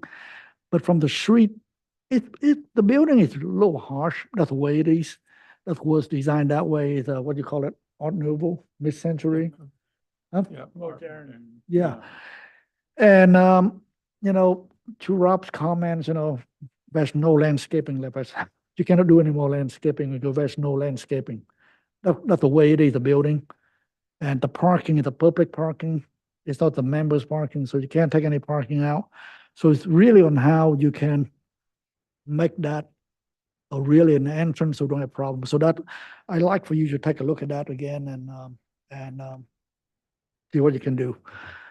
Then my next comment and something that you guys can come back next time and address the issue of the skyline and the acoustical, because I think that instead of helping the restaurant, I want to hurt the restaurant because it's very unpleasant before to be in the space. And most of the time, it was nice to go outside in the middle because it doesn't rain that much in Santa Barbara. And it's kind of very warm because you have a nice airflow without the wind. It was a great space to go out and, you know, socializing, sitting in the bar and really listen to people. So by doing this now, the whole thing is enclosed. And I'm just not sure how successful that would be unless you really address the whole issue. And other than that, I think you have a problem. So those are my two comments. Rob, comments, please. So I'm going to kind of expand on what my questions were. And then this is part of my bias of being a landscape architect, but I can always tell when a project doesn't have a landscape architect. And I find that projects with landscape architects and architects are usually together. The results are much more successful in my mind. That's just my opinion. But I really feel that the landscaping out front of this building, you know, is as elegant and as wonderful and as expensive that we want it to be perceived. I find it completely underwhelming, and it's kind of an opportunity now to upgrade, you know, the landscape on the project, but at least what you see on the corner, which, you know, is highly visible. in terms of my comment on the two entrances, sometimes the way to handle that is to flip the paving and have it kind of hidden towards the building and where you have landscape so that when you're looking at the main entrance, it's symmetrical, and then the walkway, you have a walkway that goes out to the restaurant that's hidden behind, and you can still kind of create some specialty to the restaurant arrival, but you just do it a different way. So anyways, I feel like, I don't want to get in the way of, stopping your project, but I do feel like this is kind of the time to, to do something special and make this, as you alluded to, that this is a great special place. And now's the time to do it, and landscape is part of that, is my take. So, thank you. Bill, comments, please. Yeah, so I'll start with I'm fine with the skylight addition enclosure. Certainly listen to what Tip's comments are on the enhanced noise levels interior. If you scroll up one to the light fixture, I think it is. Yeah, one Goes on the gate. the other way. The other way, sorry. There you go. There you go. To me, it seems like the proportion of the light to the pilaster is a little bit large, and I like the design of the light. It's maybe the number of layers that it has, and I would just have you take a look at that and experiment. I know you're maybe not into that detail yet, but that was one of the things. Yeah, I think it's valid to look at. Yeah. Maybe one less step. Yeah. Yeah. The entry too, now that I know that it's wood, that's helpful, thank you. I understand what you're heading toward, but I think that maybe it's not quite there yet. I'm not certain that to me anyway, I know that that's kind of that Beverly Hills sort of awning look, Beverly Hills Hotel sort of style. But to me, everything else very rectilinear, and I almost seems like to me a flat awning shade would be more appropriate. But again, I'm going to let you work with that. And maybe maybe there's a light fixture that would flank either side of the door, or something that would, along with something more to enhance that just a little bit more, and along with some of the comments, I think, with landscape and planting or something, just to kind of, because right now with the kiosk there, it feels like it's the valet entrance and not really an entry for a restaurant. It's like a back door. And maybe to a certain degree, that's what you're trying to achieve. But I think it could be enhanced just a little bit more with the awning and the light fixtures and planting and just something there. So I think a little more embellishment to that, I think, would go a long way. The rest of it, I think, looks fine. Thank you. Stacy, please. I did work at the firm from 2006 to 2008 that worked on the landscaping for the Coral Casino.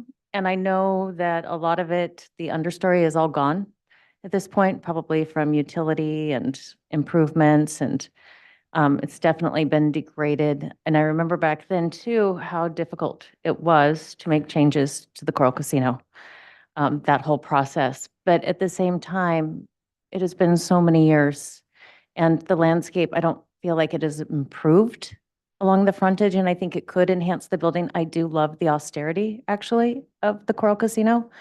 And I think some of the plants have overgrown it, and you can see like the roof planes and things are kind of blocked by it. I do think enhancements would improve the whole overall scene from the frontage.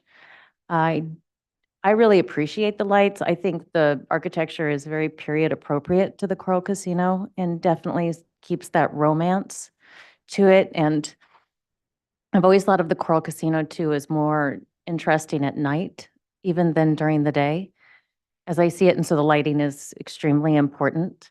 And I really like the fixtures that you have on the other side. I think they're elegant. I think they're beautiful. I would love to see an echo of it pulled to the front somewhere too. Just a little repetition there. And then, yeah, I mean, thoughtfulness to the paving. Of course, I agree too. I'd love to see some of the parking removed in the front someday when, but certainly not a condition, because I know going to planning commission to get that. Sure, you guys would love the same. Who wouldn't? Also to would enhance valet services, as well. But overall, I think, yeah, my main comment has to do with improvements to the landscaping and possibly tackling it, if it's possible in this round, just on the frontage.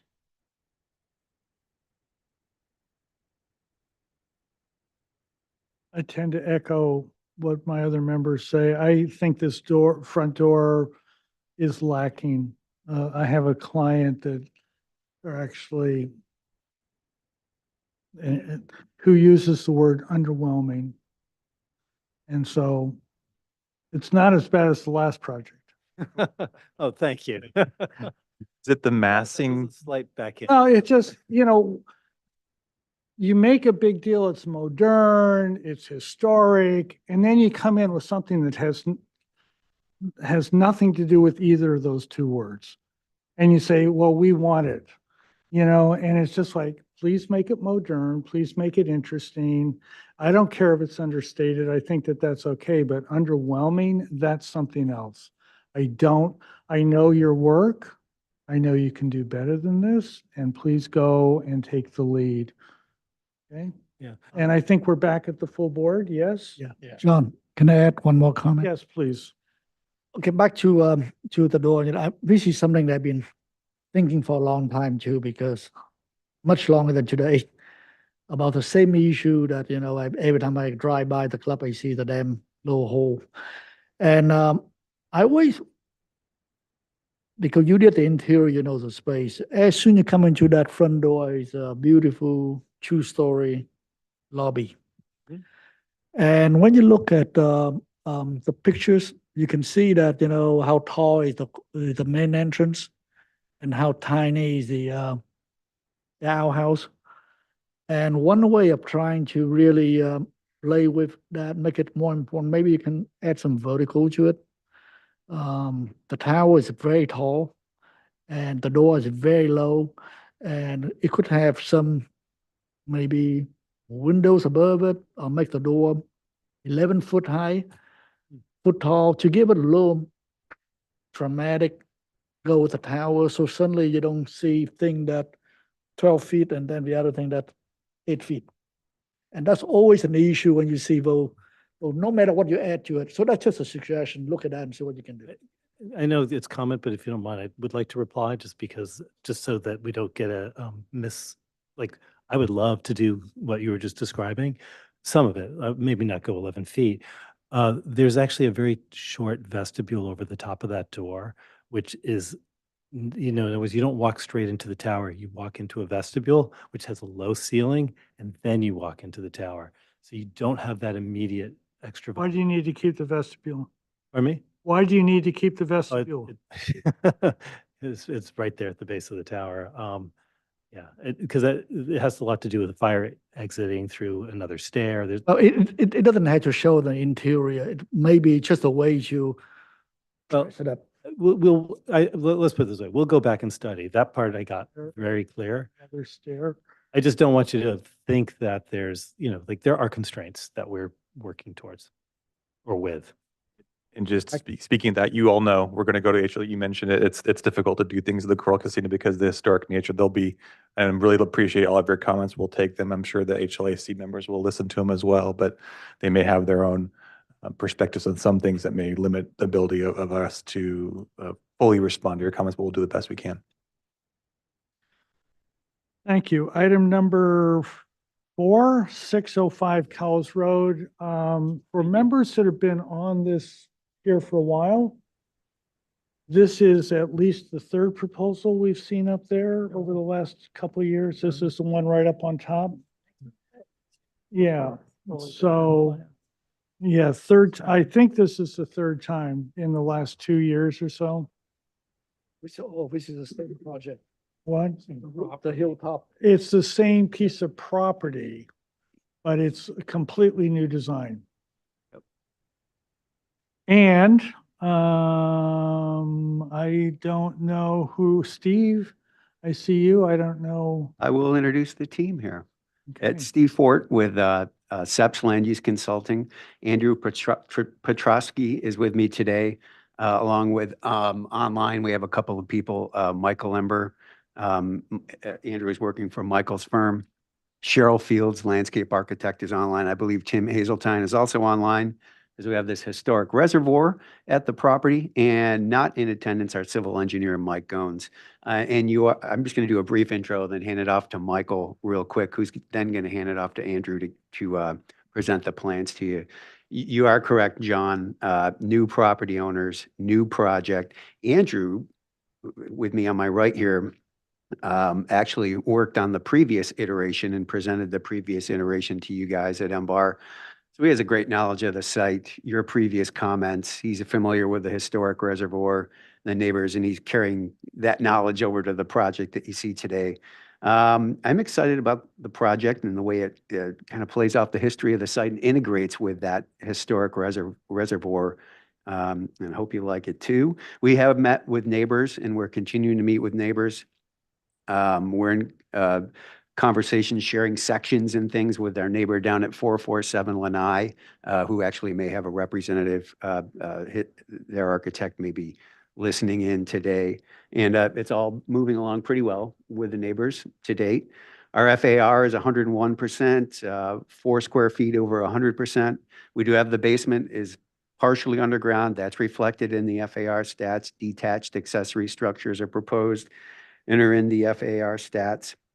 Our grading is a little lower than it was under the previous proposal. No oak trees are anticipated to be impacted.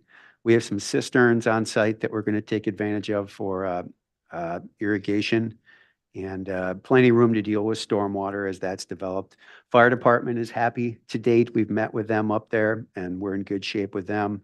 We don't have any lighting or photometrics for you today, but we understand the constraints and the standards we need to be consistent with.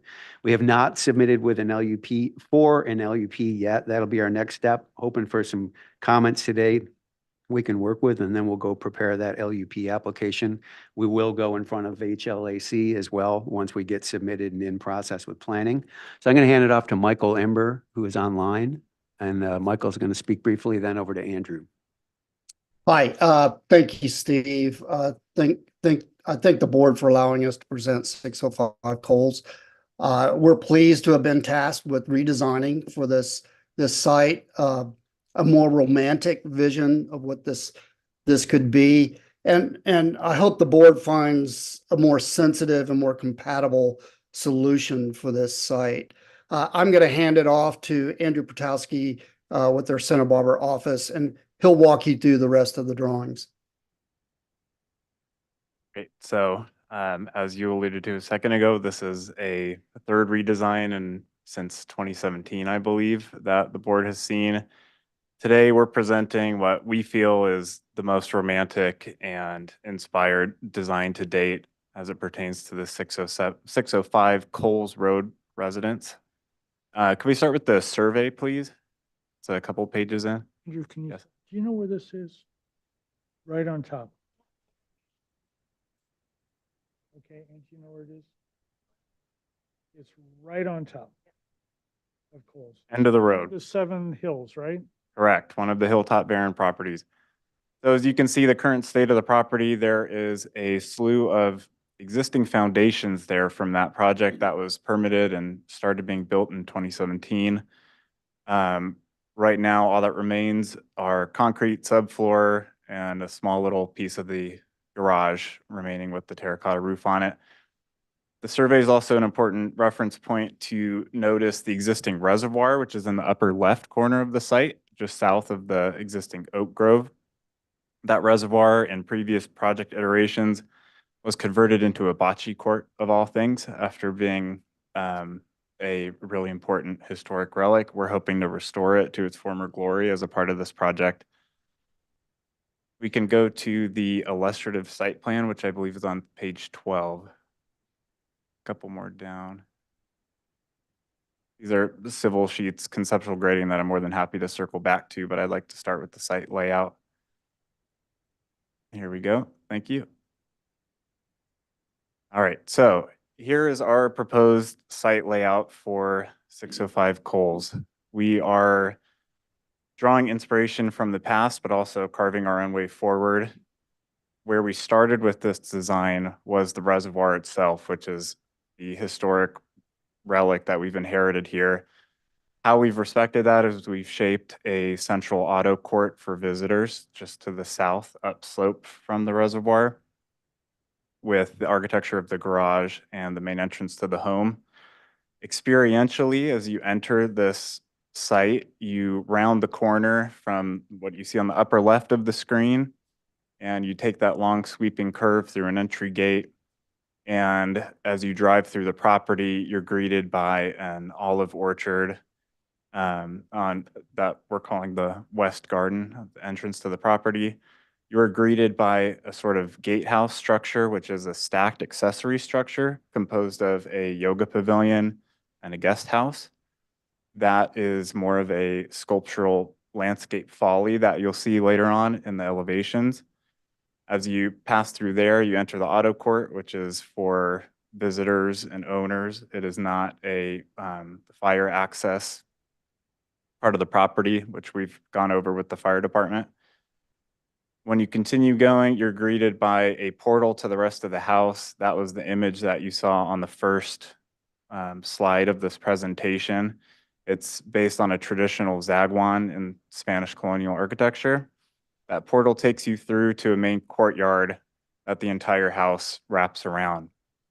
The main guiding light for this project that we were playing with was this idea of a palimpsest, or layers of design over time through history, much like this property's already seen, even in recent history, after originally being one of the original Hilltop Barren properties. An estate called Eucalyptus Hill itself was built in 1915 and sort of crumbled over time until the late 90s and was eventually torn down. This house that we're proposing, going back to that idea of layers over time, we want this courtyard to be the anchor of the home. We have a few wings off of it, more of the primary living wing to the lower right. That has a family room, kitchen, primary wing. We have a more entertaining oriented wing to the upper right, which is the great hall and living room. We have a study in the upper left, which is engaged with an existing reservoir pavilion. That's our historic asset on the site. And then we have more of the service wing, secondary bedroom in the lower left quadrant of that home. On the east end of the site, we have a pool area that has 2 accessory structures and an uncovered grotto trellis. Those accessory structures are a pool pavilion, a pool cabana, and a dining pavilion. We also have worked hard to untangle the mess of utilities that are previously installed from previous projects. So we've sited the electrical yard for the southern portion of the site out of practicality, and we've talked that over with the neighbors to the south. There's also a secondary access to the upper right portion. It's another dead-end driveway on Coles Road. Next slide, please.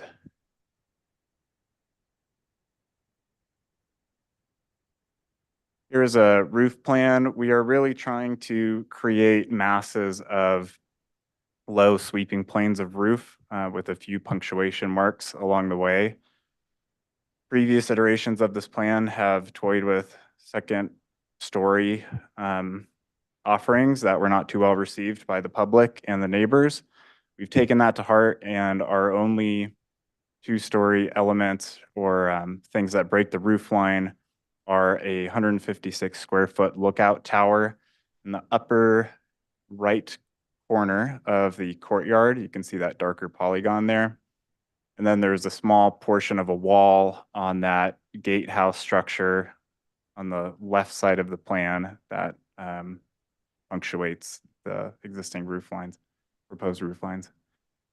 Next slide, please. Here are some site sections to help you get oriented with the experiences I was describing a second ago. We really have taken heart not only the local history of the area and the offerings that James Osborne Craig and Mary Craig, who are best known for things like the Paseo and Plaza Rubio downtown. They were the ones that had their hands on the reservoir pavilions and the reservoir itself, and were really trying to go look at the things that they were looking at when they were building their amazing projects in town. Spanish agrarian structures and things of that sort. So this site plan, just to orient yourself again, there's a key on the right side of the page here. The top image is cutting through the site east-west, looking north towards the mountains. So you see that gatehouse structure on the left side of the page. And then they're working our way towards the right. There's an auto court. There's our Zagwan that you pass through, the portal to the main courtyard of the home, and then the entrance to the house, followed by a gallery. And then on the far right side of the page, you see that pool area and the grotto trellis that's sort of engaged into the existing hillside there. If you look at the other section that's slicing the other way, that's slicing through our reservoir, looking towards that gatehouse tower, cutting through the garage connector, service court, and eventually to the property line with Arlington Peak beyond.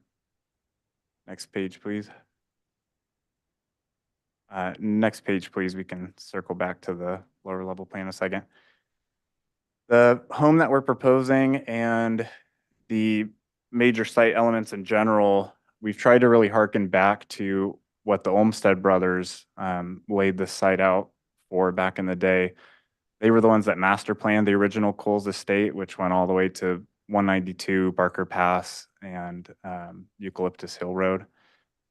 And we've actually tracked down their documents in the archives and looked at their view cones and tried to respect certain ones without being too literally mimetic of what they were doing up there. The home is oriented so that as you travel east, from west to east, that axis line points you right at Rincon Mountain. The north side of the courtyard points you right at the beautiful mountain range that you see from the top of the hill there, and then points west, south, and east, show off the view of Santa Barbara Harbor, the coast, and eventually Rincon and Oxnard and Malibu all the way down around the Horn.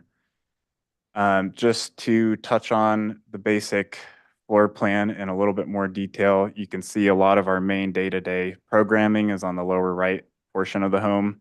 There's a primary wing. Previous project proposals had pushed that wing of the house within about 15 feet of the property line. We've almost doubled that to 25, 26 feet at that terrace there, that little half round terrace that juts out.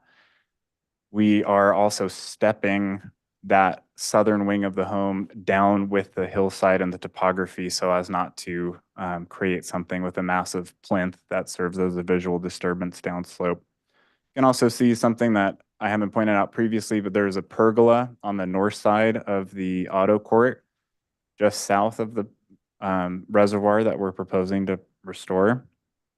That pergola is better seen in section, but it steps down along with an existing retaining wall as you get towards the reservoir. That is also uncovered, and it's more of a landscape element. If you could go back to the lower level plan, please. So beneath the central courtyard and sort of the core of our home, we have a pinball entertainment game room. And then we have a wellness underground pool area to the south of that, partial height mechanical on the lower left, theater in the upper right. And then there's also a daylit portion of a gallery on the north end of the lower level, and a connection into that historical reservoir pavilion feature that's in that medium gray, sort of in the middle top of the page there. We can go 2 slides down, please. So here are some of the elevations that we're proposing. We really took to heart some previous comments about this project that use some unsavory words in terms of it being uninspired and bland, and we have really leaned in the opposite way. We've tried to create as much romance and charm and character as possible. We've tried to create a real lack of homogeneity here. We have different window and door opening sizes and arrangements, and we have different materials. This is not just a uniform white stucco, two-piece barrel tile everywhere kind of house. This is a house where different rooms speak to different hierarchies accordingly. So as you work your way along this elevation, which by the way is the east elevation, this is on, if you zoom out a little bit, there's a key plan, please, it would be helpful. So we are on the east side of the house looking back on that top elevation. A couple more things to point out here. There would be a varied mix of materials.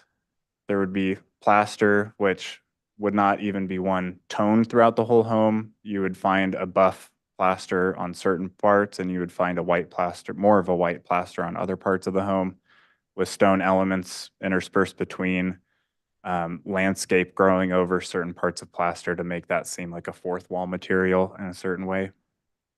And you can also see in this image how the primary wing is stepping down the slope as you go to the left. It's about 4.5 feet lower than the rest of the house in order to really avoid that sticking out like a sore thumb on the hillside.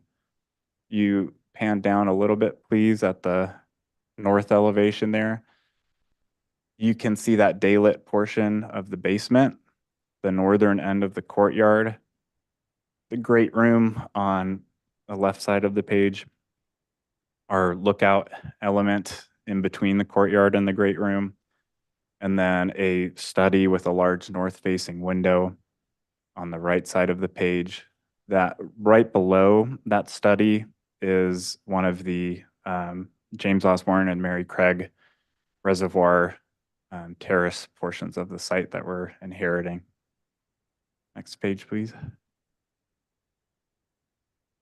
This is an elevation that shows that perspectival view that we started the presentation with of the west elevation of the home. You can see that there's a continuous wall running all the way north to south, but we're playing with the roof forms there, the opening sizes to really guide you into certain portals and show you that other ones are more intimate parts of the home. And down, please. Here we have, if you could zoom out just a click, please. We have two versions of the same elevation. This is the south elevation, which in previous lives of this project have been contentious for any different kinds of things. But we're trying to show you both with and without landscaping. We are going to come back with a full landscape plan from Scott Schrader's team at a later time. We have Cheryl on the line to help answer any questions you might have, but this is just a gestural diagram to show you that we think it's a beautiful elevation in and of itself, where the home is tectonically bracing itself on the hillside with buttresses and stepping down with the hill. But we're also going to be providing landscape eventually to make sure that none of that plaster becomes too reflective and disturbing into the other properties. Next page, please. These are zoomed in building sections that are cut the same way as the site sections. You can see that the lower level daylights on the upper section, which is cutting north-south and looking west back at our entrance. And then the other one down below is cut east to west looking north. Next slide. Continuing on with the elevations, here's our garage, which is a little bit more of a taciturn moment where other parts of the plan are a little bit more joyful and celebratory. So we wanted to make sure that not everything was too much of one note. Going, please. Next page. Here is our concept of a garden pergola. We were inspired by a Lutchens detail where you only see the top of a trellis on one side, and then as you step down the garden wall, it reveals itself as this full height pergola. This harkens back to the original Eucalyptus Hill estate that Cutter and Malgrim did in 1915, where they had a arched colonnade at the auto court level running that entire length. we're working with Tim and Pam at Post Hazeltine to make sure that our interventions here are satisfactory. Next drawing, please. Here are the floor plans of our gatehouse tower with the guest house on the main floor, yoga pavilion on the second floor, and then a lookout that's oriented perfectly towards sunset most times a year. That's uncovered on top. You go to the elevations, please. This is one of my favorite buildings that we're proposing, but it's more of a playful and celebratory feature of the site where you have these sculptural plaster walls that are bending and cranking and pointing towards the sunset, but also grounding themselves in the nature and looking over the reservoir. We have smaller opening sizes and an entrance to the guest house on the lower level, and then you snake your way to the top along the way. Next page, please.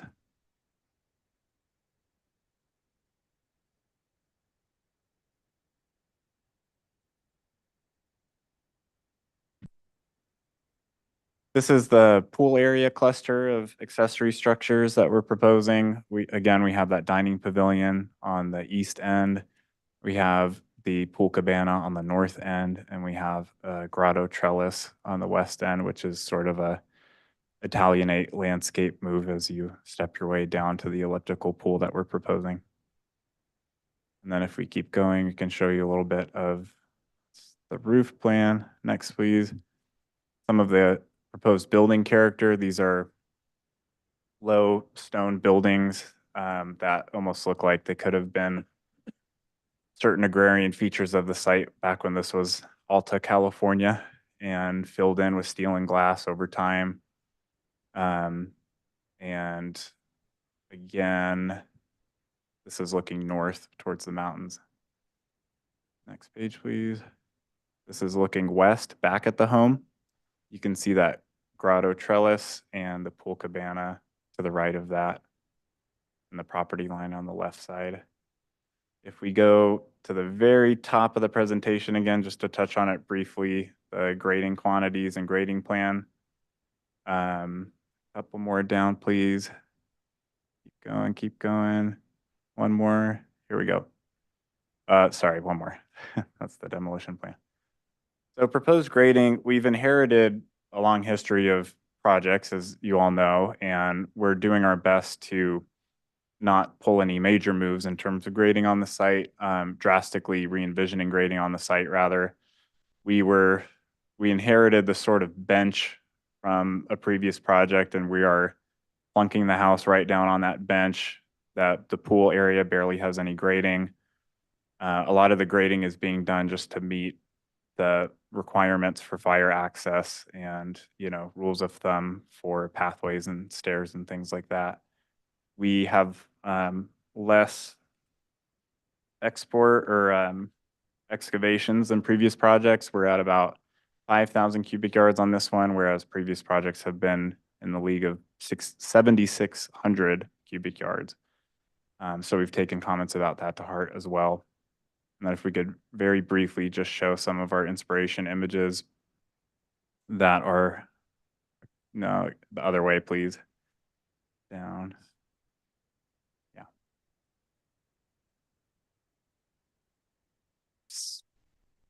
One more up.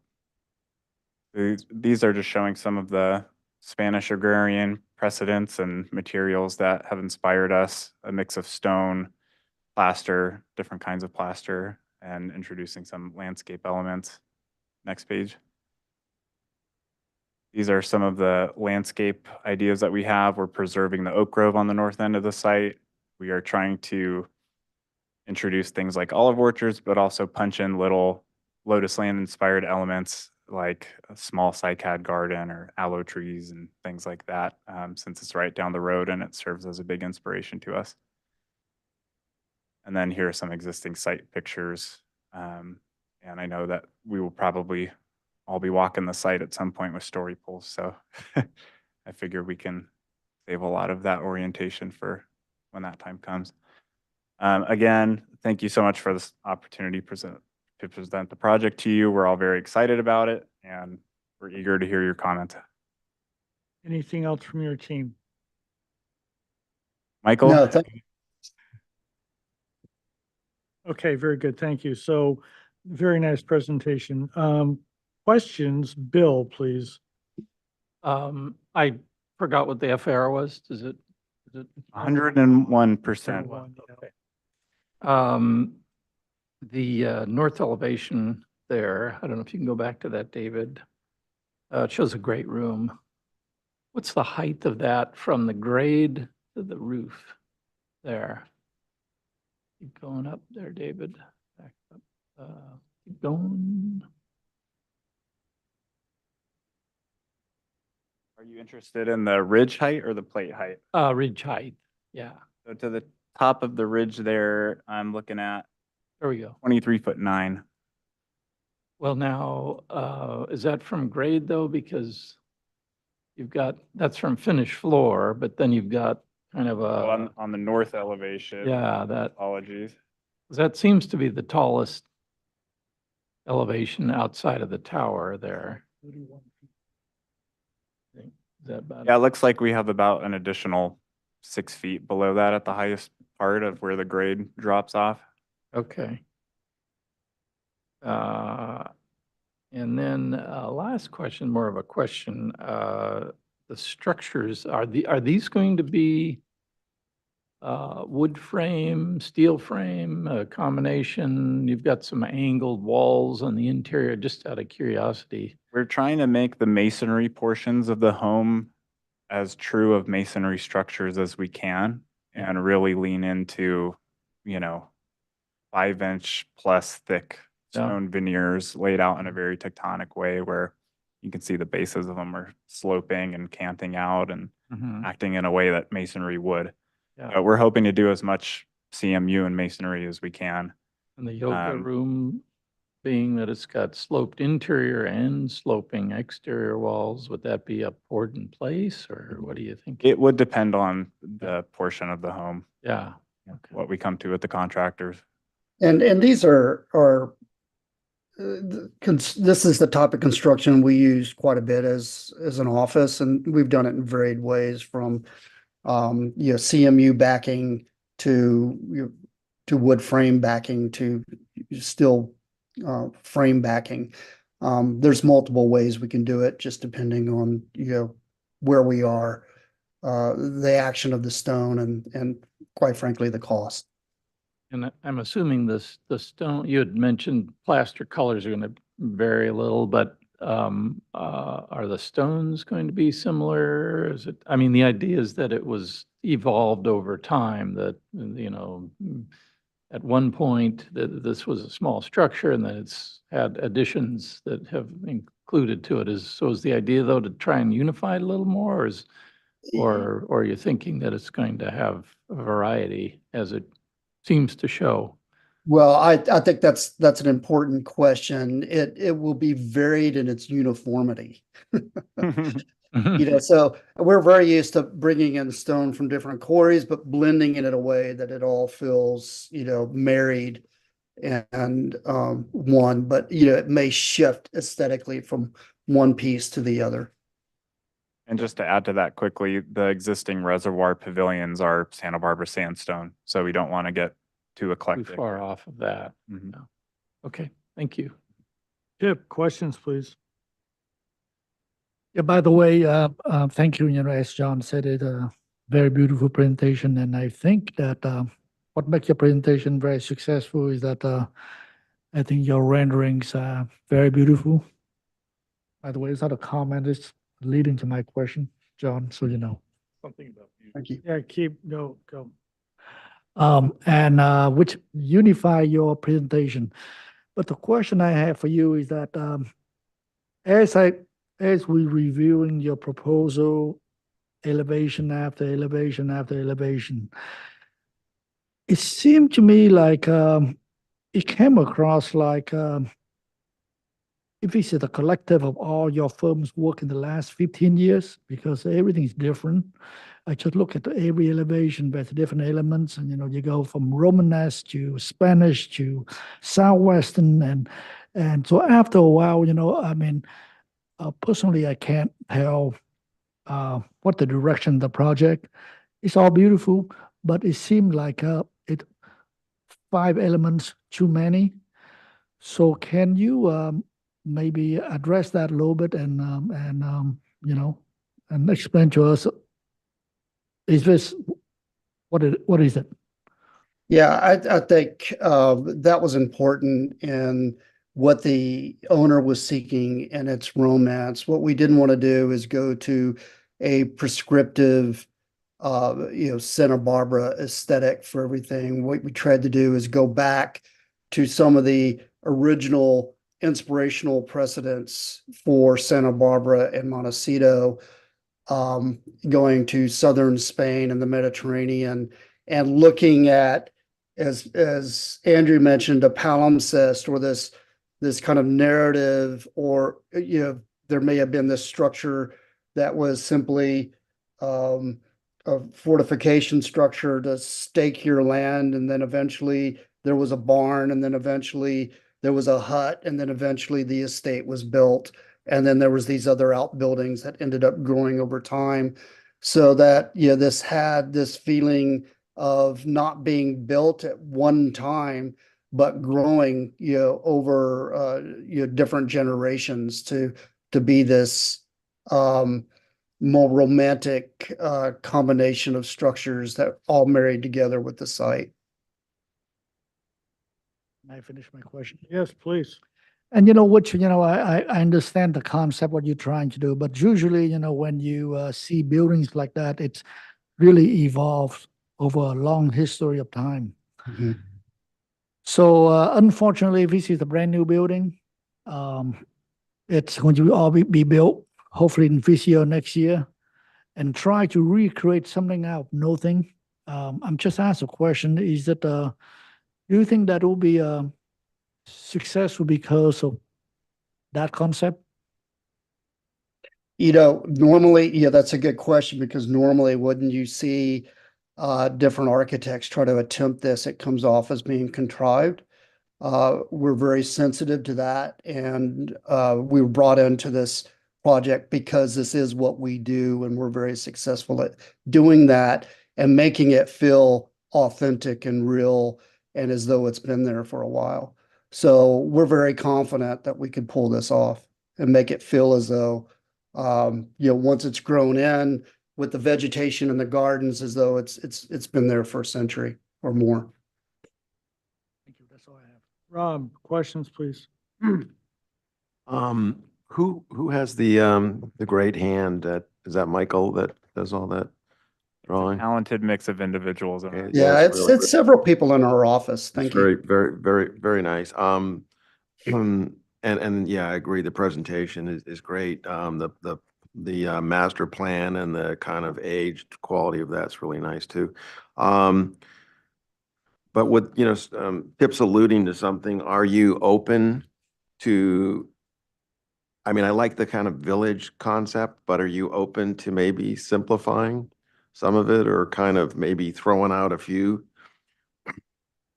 some of the odd buildings? And I can allude to, like the yoga studio comes to mind as the real one. I'm not really sure what the inspiration is on that one, but that one seems like it's like kind of an opportunity to, have it kind of match or like be similar to some of the other buildings. But are you open to that kind of thing? Are you folks pretty locked in on where you're at this point? Well, I think they're That's- very excited about where we are. You're very nice. You've done very nice. So don't get me wrong about Yeah.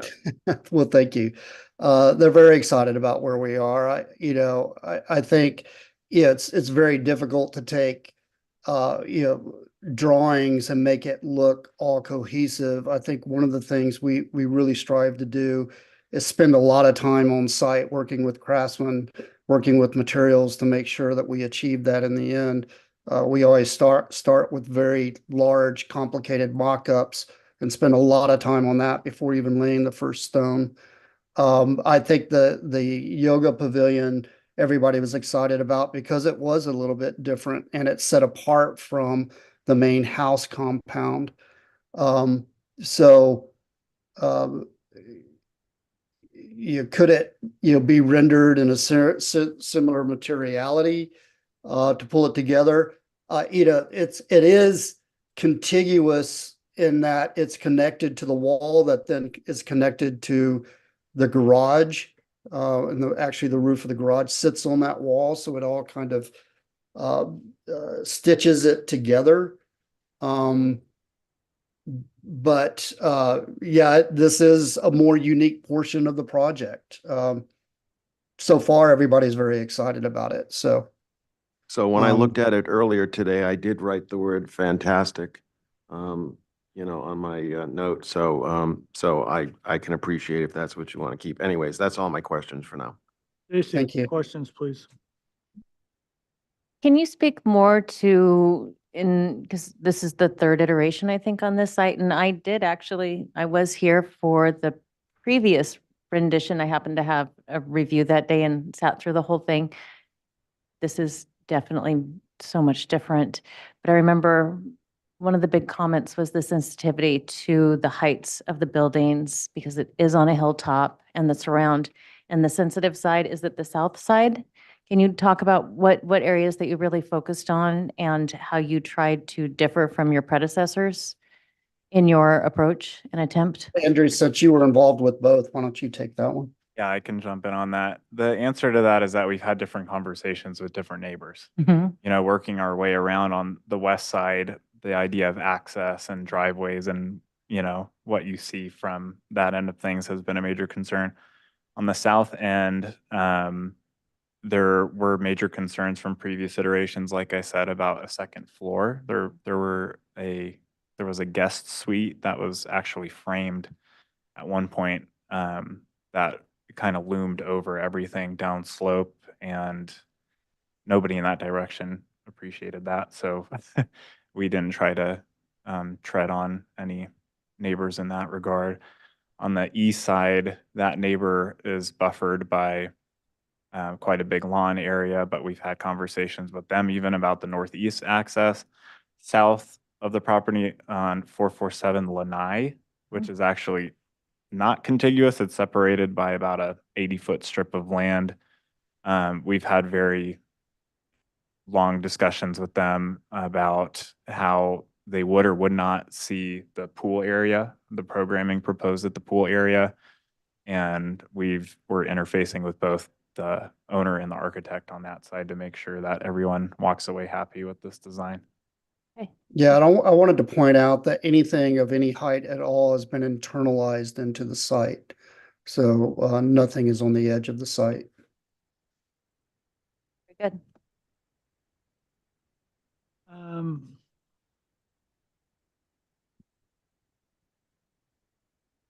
There are sites in Santa Barbara that they took a hillside and they made it flat.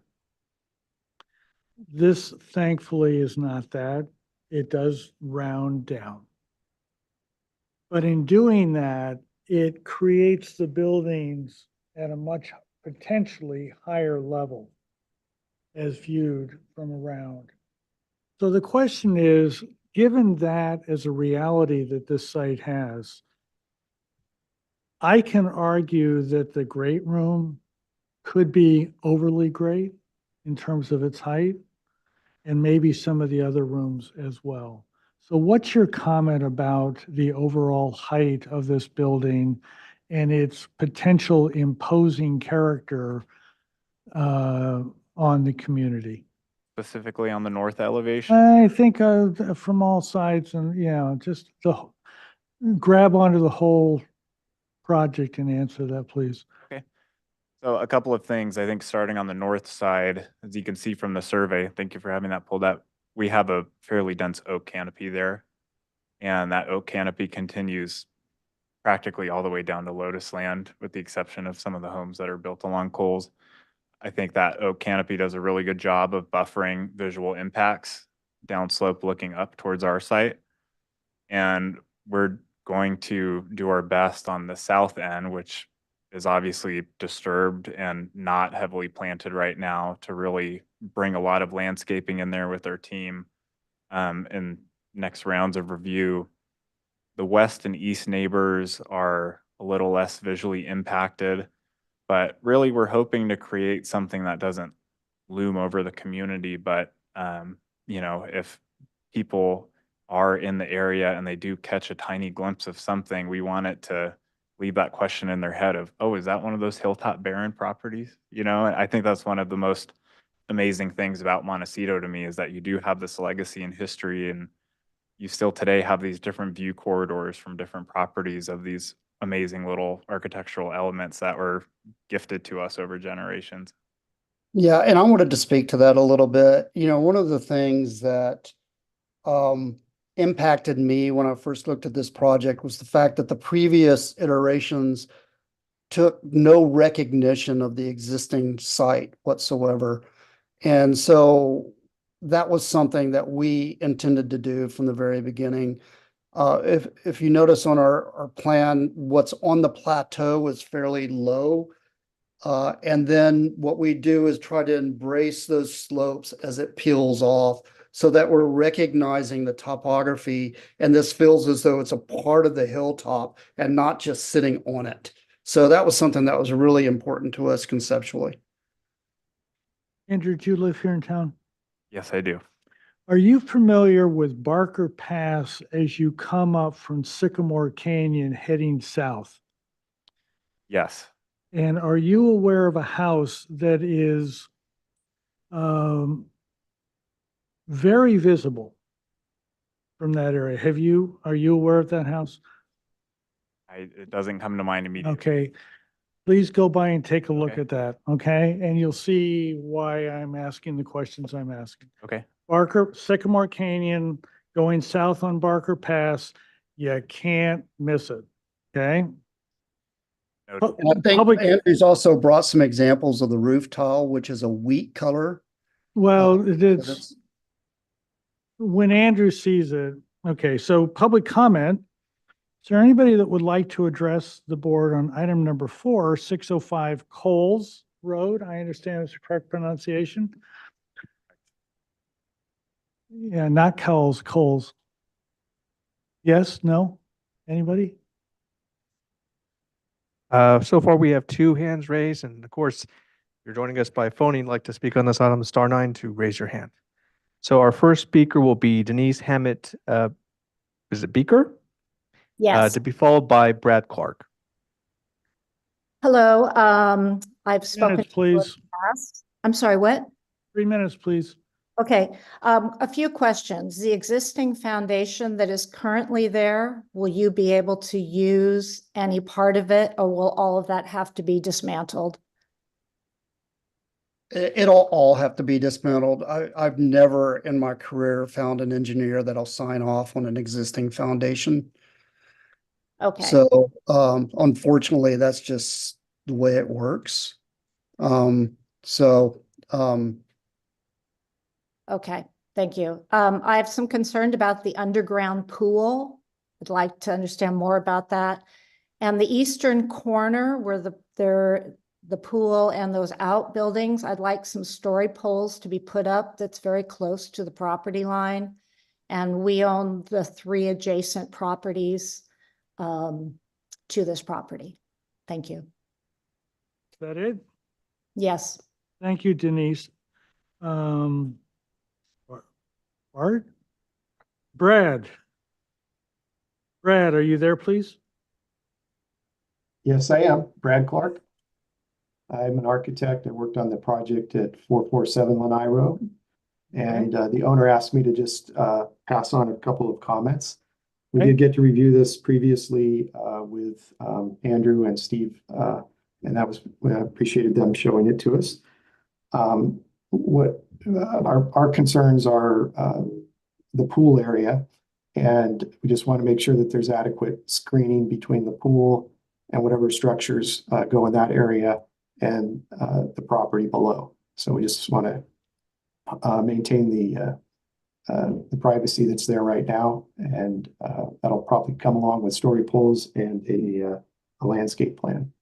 But overall, the owner is in favor of the project. Is that That's it? it. Yep. Brad? Thank you. Anybody else, please, that would like to address the board on item number 4605 Coles Road? Okay, excellent. I'll close public comment. Comments, we're on for the first time on this project. Does everybody agree there's a site visit and story poles in our life here? Yeah, okay. So as we're doing this, keep our comments knowing that we're gonna get that. And also, we're gonna have to figure out where to put the story poles. This is yeah, okay. So going back in the original order, Bill, please, comments? Yeah, certainly wonderful presentation, great drawings. I love the whimsical nature and feel, certainly. So I like the direction. I too might think that maybe there's a little too much going on, maybe, but I'm open for certainly suggestions to continue the way you have. So I like what you've started. I definitely want to see the site and figure out where the poles would go. I think some of those heights are going to be concerning, like the Great Room. It'd be good to see it from surrounding neighborhoods. There was a way you could model it on a site topo with neighbor stuff. That would be great. If not, we can do it with with story poles and site visits. I think that's, landscaping is going to be critical, privacy to neighbors, views to their property, from their property to you. All of those things will be certainly something to consider.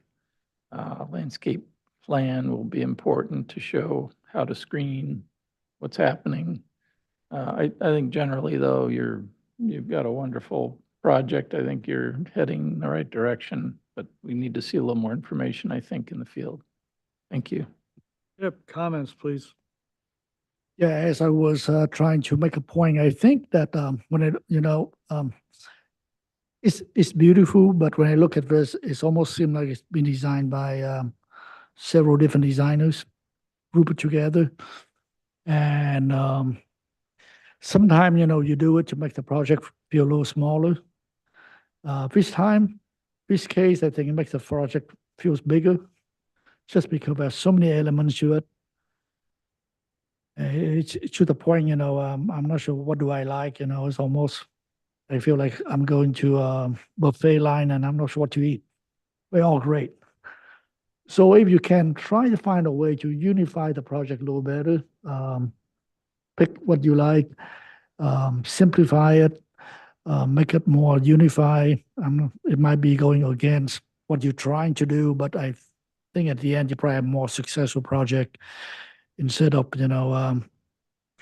trying to do too many things. And so that's my comment. Rob, comments?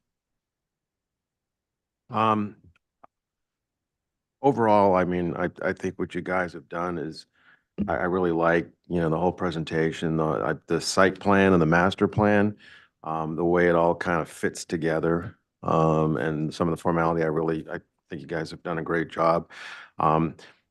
I caught the end of Tip's comments, and there is some merit to trying to simplifying it a little bit, but I think it's a pretty fun project, and you've done a great job. On the landscape plant palette stuff, I go back to Santa Barbara's we've kind of gotten away from it because of Wheelo, but Santa Barbara has kind of a subtropical theme. And looking at your plant palette, I would try to introduce, for the landscape architect, maybe a few more plants. You've got 25% where you're allowed to get more medium, wilcos.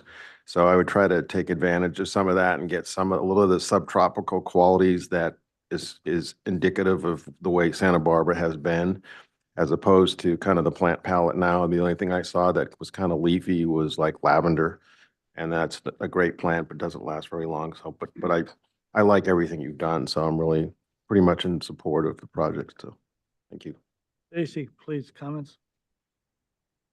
I was very impressed by your presentation, and I understand what Tip was saying conceptually for things to, when you have so many styles kind of coming together, crossing the line to contrivance and trying to stay away from that. I think some simplification could help it a little bit. I also think using landscape to break it up a bit. When you talk to John's point of view, as you look up the hill and it's stepping down the hill, that it can actually make it feel a little larger. But I think there's a way to break it up to make it work. I also, I mean, I struggle too with, like, it is residential and it is romantic and it's interesting. So in a way, I really love the concept. At the same time, I do think though too, I know you're not really at the landscape level yet. This is just kind of first pass, but I think once you get there, yeah, it needs to be, if the concept for the buildings are eclectic, then I think the landscape needs to follow suit.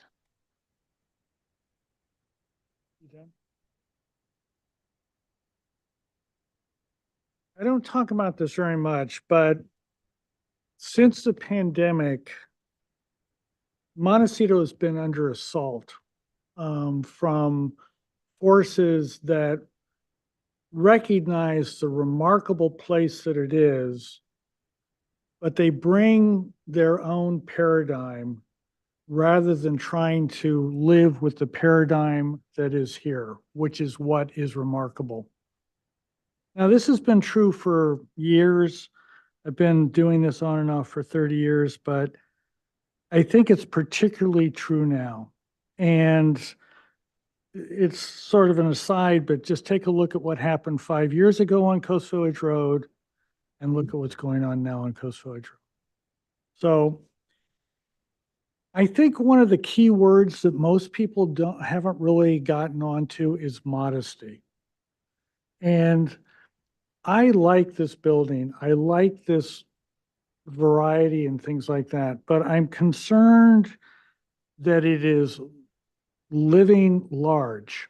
And I have it, when you go and see that building that I'm asking you, it's nowhere near as big as this, but it's like in your face. And I think you have a right to do what you want to do on your own property as long as you don't mess with other people. And I'm concerned about the height of this building. I'm concerned about the way the topography works here that's going to make this building visible that we may not know about until after it's done. There's that other project when you are down at the Honor Bar looking up the hill. I mean, you know, and I'm not saying that you're going to have that here, but I want to make sure you don't. So in terms of architectural style and things like that, there's a building in France that one of the Henry's girlfriends, mistresses built, and then the wife came in and had to do something else. But there's a grain mill right next to it. It's Sinisu, I think is how you pronounce that. And it's a remarkable folly. I don't know if you guys are aware of that building, but it's just, so the yoga studio, yeah, good. You know, go for it. Sculpture, a little tiny bit of Gaudi right here in the middle of France or Spain or something, you know. So, and in terms of the multiple architectural characters, one way to achieve that is to fire your contractor halfway through. You'll get different architectural characters. Hopefully not the architect. I didn't say that. I said the contractor. So I am very concerned about the height of this building and its potential imposing character on others. You know, I think that if you want that much verve, yeah, go for it, as far as I'm concerned. I think that the comments about maybe it would be better if you tone it down, I think those might be right. But, you know, everyone's got their own taste. So this is not like some of the earlier projects we saw today. It's kind of on the other side. So now let's try to figure out about story poles. We go to like the roof plan. Yeah. And There's a roof plan, yeah. There you go.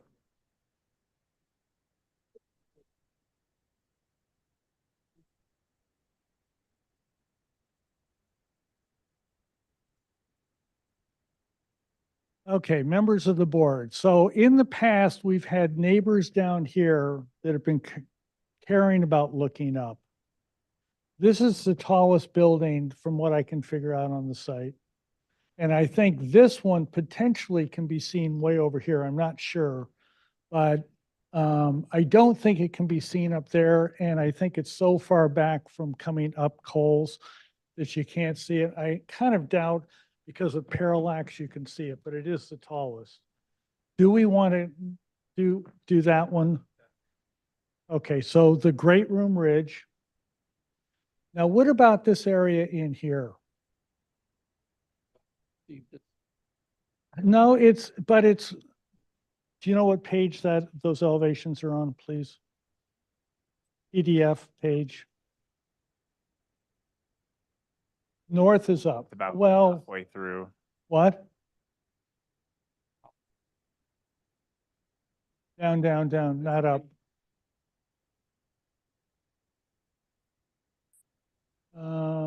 Not, it's this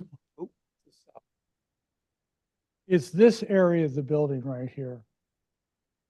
But the neighbors in the past, and see, this is, oh, we're all single story, we're not two story. This thing, if that's not a two-story elevation, I don't know what is. Yeah, this whole thing here too. So do we want to see this as well, or, and this thing here?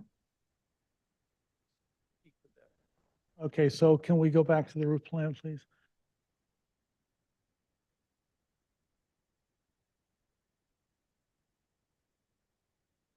So we now have this thing, something to do with that. I think we need to get this. And no, we don't normally ask for this much, but I think this is potentially so visible. And do we need anything over here, please? This is all single story, right? True single story? Yeah. Yes. And how high is this right in here, please? This wall? We haven't studied that in great detail quite yet with the civil engineer, but I wouldn't imagine more than 6 feet, somewhere in that range. Okay.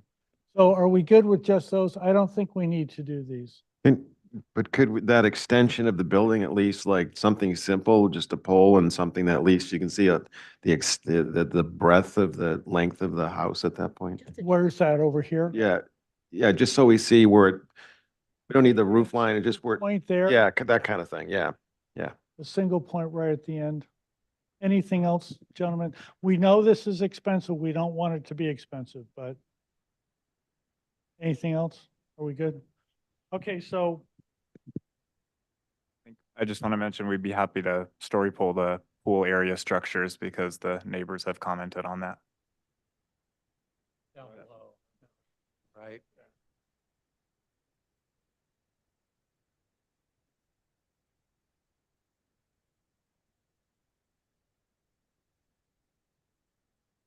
and Is the yoga structures. do you want the yoga structures, guys? I don't know what you get. They're the high point, Yeah. You wouldn't do that. the high point. I don't think you can. Can't really. Okay, yeah. Sure.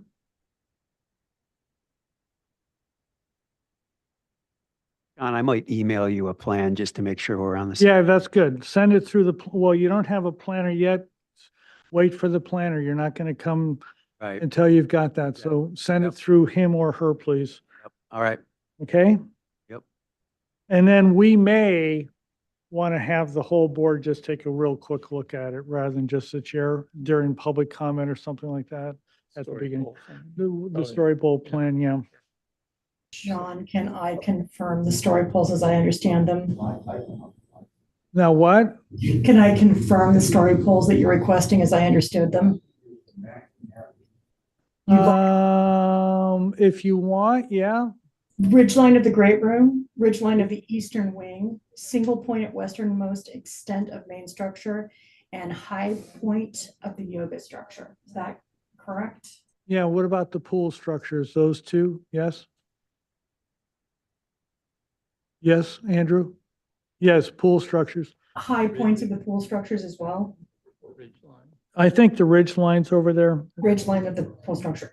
Thank you. Yeah, it's the high point of the yoga.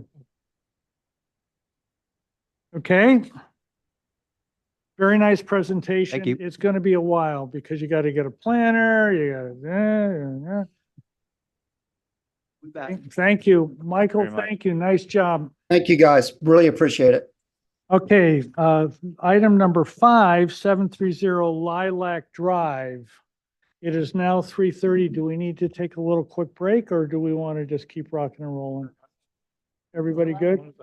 No, there's one more after this. This will be your last item. My last item.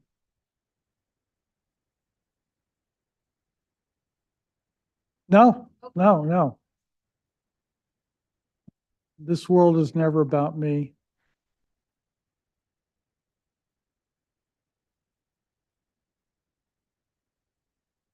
Okay, so you guys, this is item number 5, 730 Lilac Drive. This is your 4th meeting. Okay, we've had a site visit. What do you got, please? Does everybody, you haven't been there. No, but I looked at it on. Okay, oh, you attended online the last meeting? You can read the comments or not? Yeah, let me read, thank you for holding my. MBAR expressed concerns that architectural style does not fit well with the surrounding neighborhood. Development not well integrated into the site and topography restudy. Consider reconfiguring structure, lowering structure into the site, stepping development down with the topography, and staggering the shape. Consider shifting development further to the west. Restudy layout to preserve the 28-inch oak and 2 large cypress trees. No action taken because we were at concept, and we are still at concept. Shelby, are you up? Thank you so Okay, much. very good. Am I on here? Yes, you are. Thank you. Great. Well, thank you. We're excited to be back here again. We really appreciated the comments that the board made at our last review, and we really took them seriously and are excited to present our updated plans to you and feel like they've made a better project here. So I'll just be brief. One of the largest changes that we made to respond was shifting the building to the west, which has allowed preservation of the cypress trees and the oak trees. Pushing the structure did shift it into requiring us to comply with hillside ridgeline guidelines. So limiting our height limit to 25 feet. The height of the building has come down by 1 foot. And just as a quick update to where we are in the process and the background with planning, we're still working through our completeness determination response. We have an effort to go through with that. Still, part of that is, as we've mentioned, the owner's commitment to providing a sewer extension up Lilac Drive, which is obviously a large commitment. So we're working on that, but we are hopeful that you will agree that these comments have made a better project, and that once the project has been deemed complete, that we're asking for, positive comments to come back for preliminary approval pending a complete determination. And I'll pass it off to Esther and Michael. Thank you. Yeah, thank you, Shelby. Hang on. What? I just did? He made me. Welcome back. Thank you, John. Thank you, Shelby. So I do want to start here with our site plan. Before we get into the next sheet, which is a comparative site plan drawing, we want to highlight the ways in which we have responded to the board's comments. So if you mind zooming in on the site plan building itself, as Shelby mentioned, we have shifted the building both to the west and to the south, and we'll have the specific figures in the next drawing.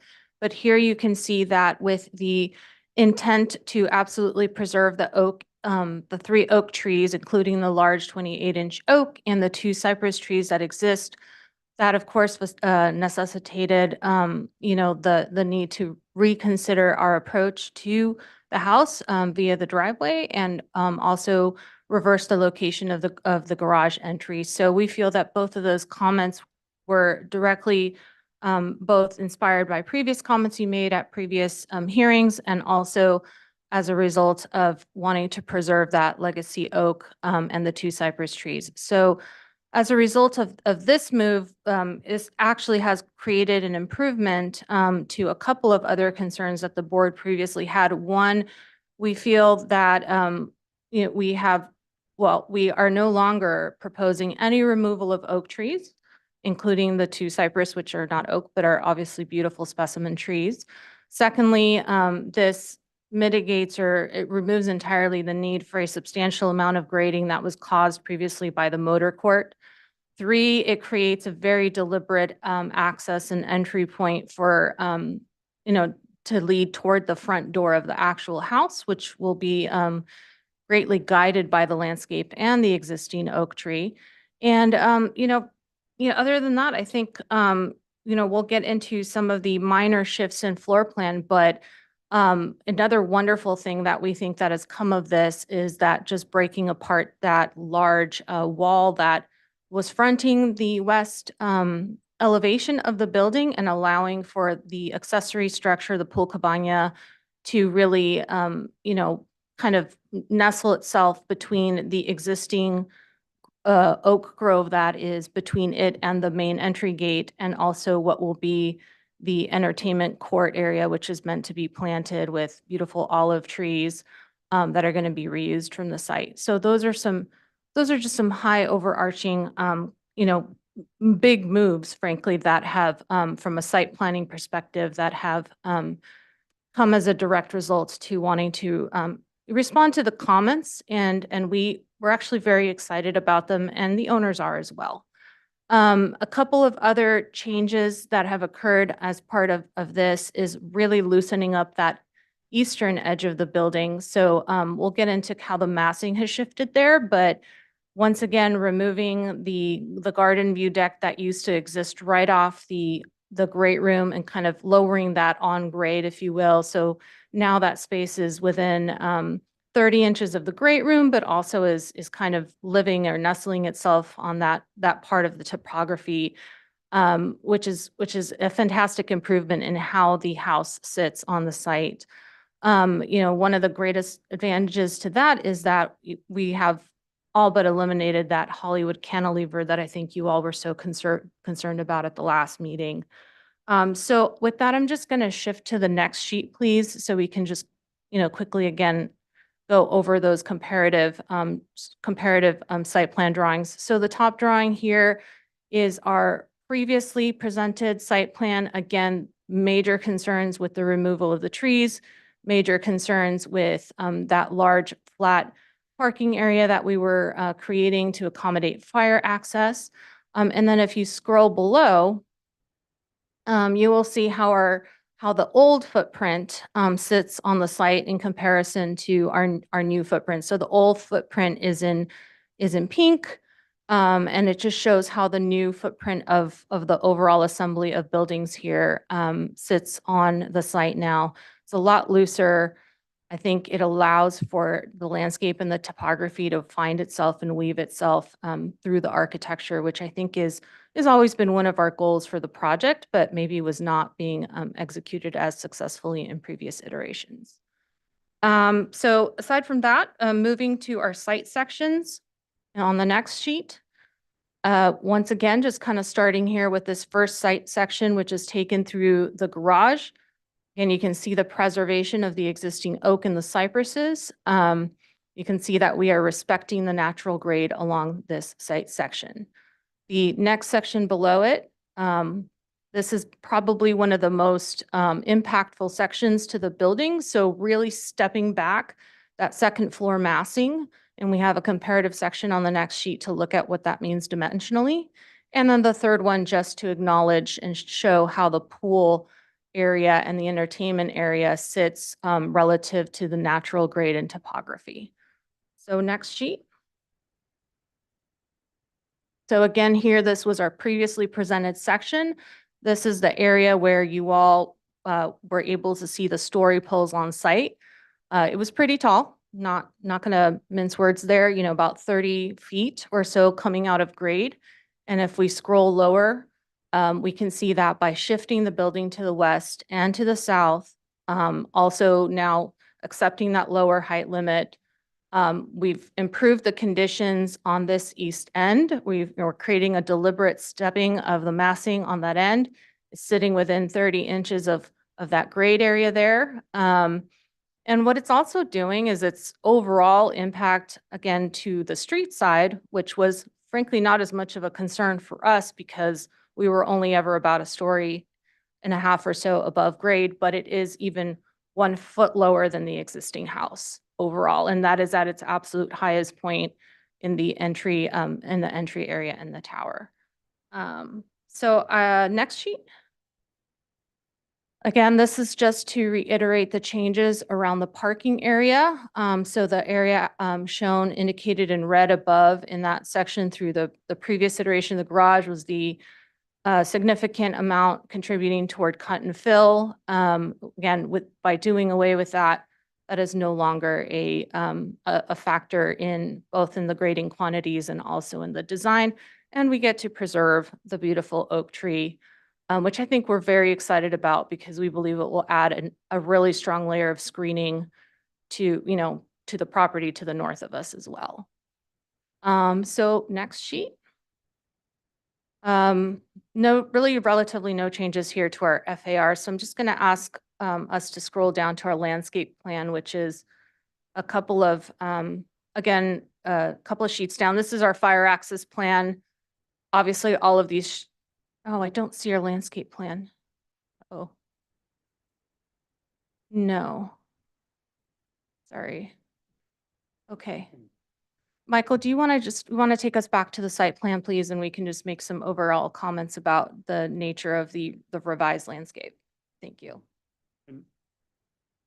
You know, at this point, you guys are all pretty familiar with this and some of the moves that we've tried to make to not only engage the significant oak stands that are on the property, but also to make it feel like there's this interwoven nature of the architecture, how it steps and folds into the, you know, the natural topography, but also has a presence that, you know, that signifies, you know, that there is the human hand on the site and also human care.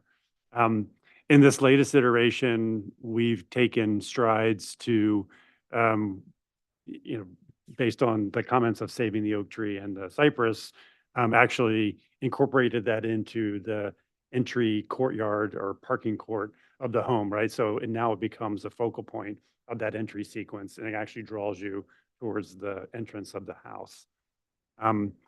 Beyond that, as you come through the home, as was the case in the previous examples, but we've even you know, stepped the, you know, the terraces of the home that look off to the west another foot, and those do like integrate into and step down into the topography.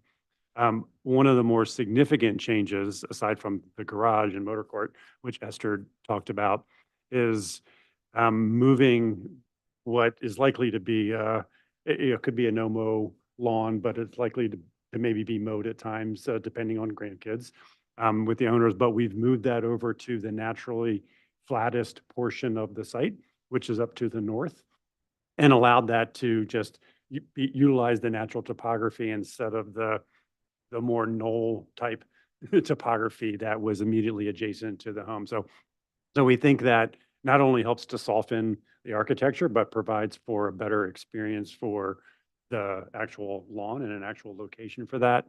And then, of course, alongside that, taking the more agricultural pieces of the program, which were, you know, a significant citrus orchard and vegetable gardens, and to make that more of a naturalistic element instead of a, you know, rigid structural element. So all of those elements we think help to, you know, kind of fold the landscape and architecture together, and also help to soften the experience. Thank you, Michael. Moving on to the floor plans and elevations. Well, that we need to look at the Okay, great. Well, with that, elevations, yes, please. okay, yes, let's do that. And then also we will look at our concept rendering, which is back toward the end of the set. But yeah, let's just quickly look at the elevations. Obviously, these are, our best interpretation of what's happening with the existing oak groves there. So here we have, done what we can to represent the nature and size and scale of that existing oak tree adjacent to the building, and as well the two cypress trees. So we are still very young with our elevations in terms of material palette and detailing. I know that there are concerns about the amount of glazing on this home, how we're going to treat that, whether there will be screening on the outside and the inside. And the answers are yes, there will be most definitely screening on the inside. And we have been working with the owners to present some ideas around also screening from the outside. But they wanted us to pause on those developments until we got through this milestone. So we look forward to presenting that to you, at future meetings. So the general feel of the material palette here, although we have not assembled one yet completely, is the use of natural stone, the use of an earthy wood tone, and some elements of metal and plaster as well to really kind of layer and texture this building. It is a very contemporary form, with the flat roofs, obviously. It could be read as very, very plain in a way, but I think that once we have the opportunity to layer in the details, we'll be able to demonstrate both to your team and, the owners that this is not an oversimplified building per se, even though it does want to remain modest, with how it uses the materials and in its form. If you scroll down to the next sheet, again, this very, what we feel is almost humble elevation from the driveway. You will never see this from the street, as we hope to maintain our screening at the street edge. But really the assembly of what we're hoping you will see from the street is really just, maybe the very top of this second floor elevation, beyond the existing screening and hedging from Lilac Drive. And the next sheet, just to once again, this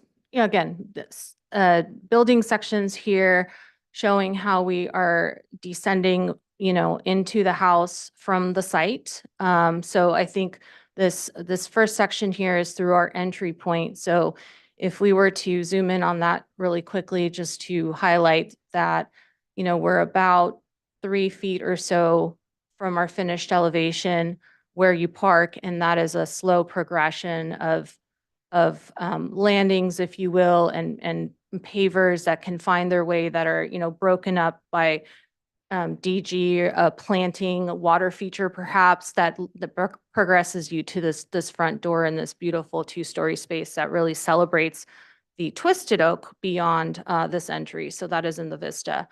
And the second elevation here just is probably the area that is the most depressed into the topography. So obviously quite a bit of work here to do to still resolve the detailing.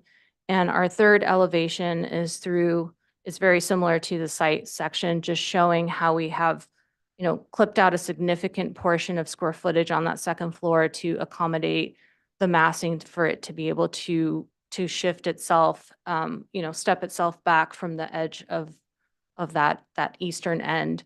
So the combination of moving the whole building west and also stepping that back, I think really is going to have a significant impact on how that 2-story mass feels on that eastern edge.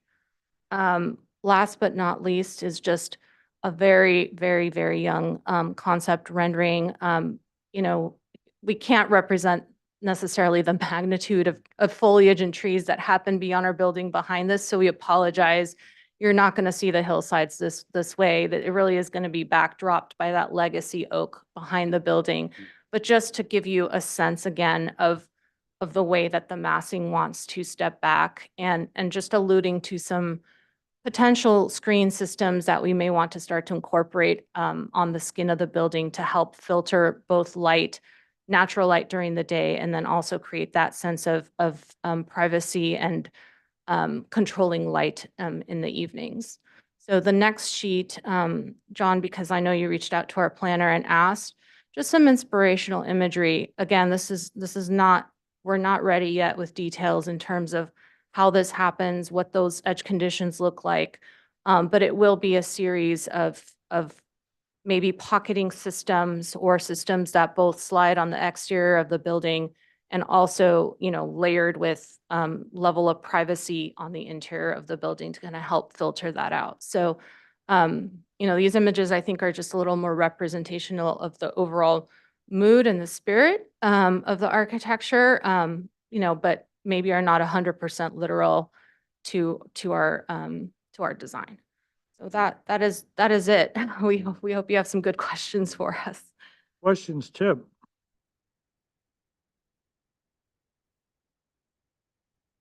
No questions. Rob, questions?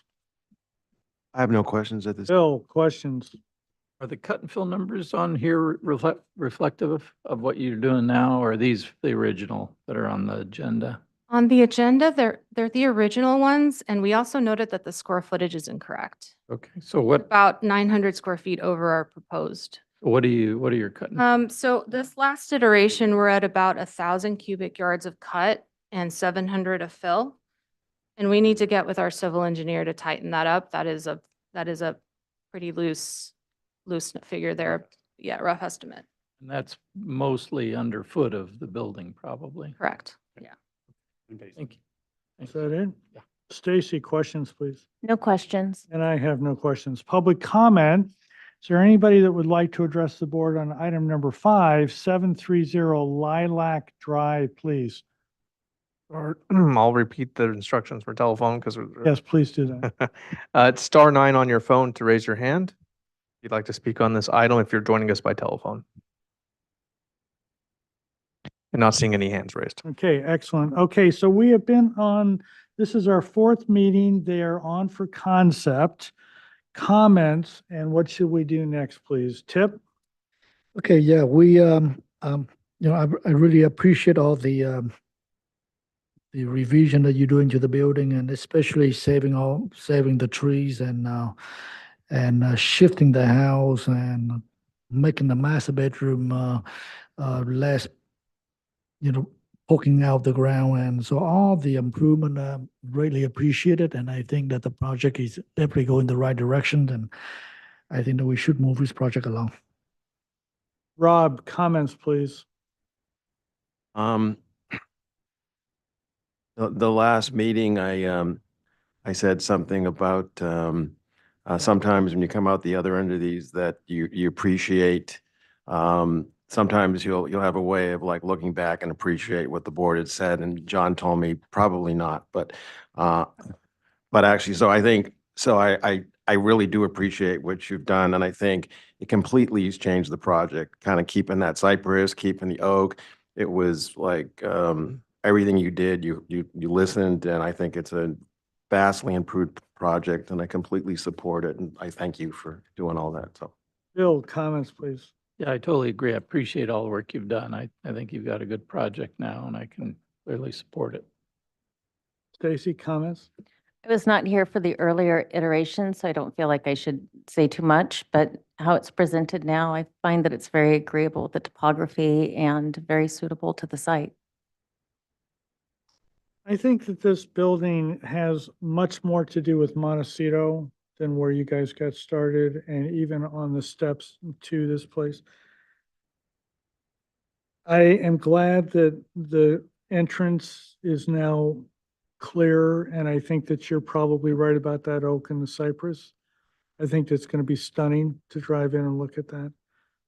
I like the way it's settled down.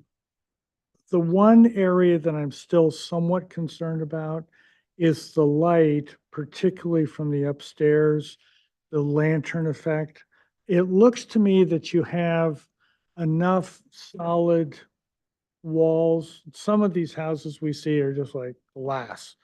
But it looks to me like that's probably going to work out. And most people don't want to be that exposed at night anyway. So, and having the deck outside, yes, there may be some lights. I don't know if you're going to put some kind of gas fire element out there. It'd be lovely to have that. But, I think it's going to work out. I don't think it's going to be a glaring light source in the middle of the night. I hope so. And I'd encourage you to think about that while you're developing everything else. I think it's very nice. I want to take the moment to make sure that you tell the owners that we understand that at times we may frustrate them. We hope that they understand that we're not trying to frustrate them. We're trying to get what we think is a better project. I hope they agree to. So I think it should come back for preliminary, but not final at the full board. So look at details and things like that. Lighting, site lighting is always a concern. The lantern effect is a concern. If you'd like to address that, if you can give us just some of the key details, then we can just move you on to final after we review that. So, And the landscape plan. and the landscape plan.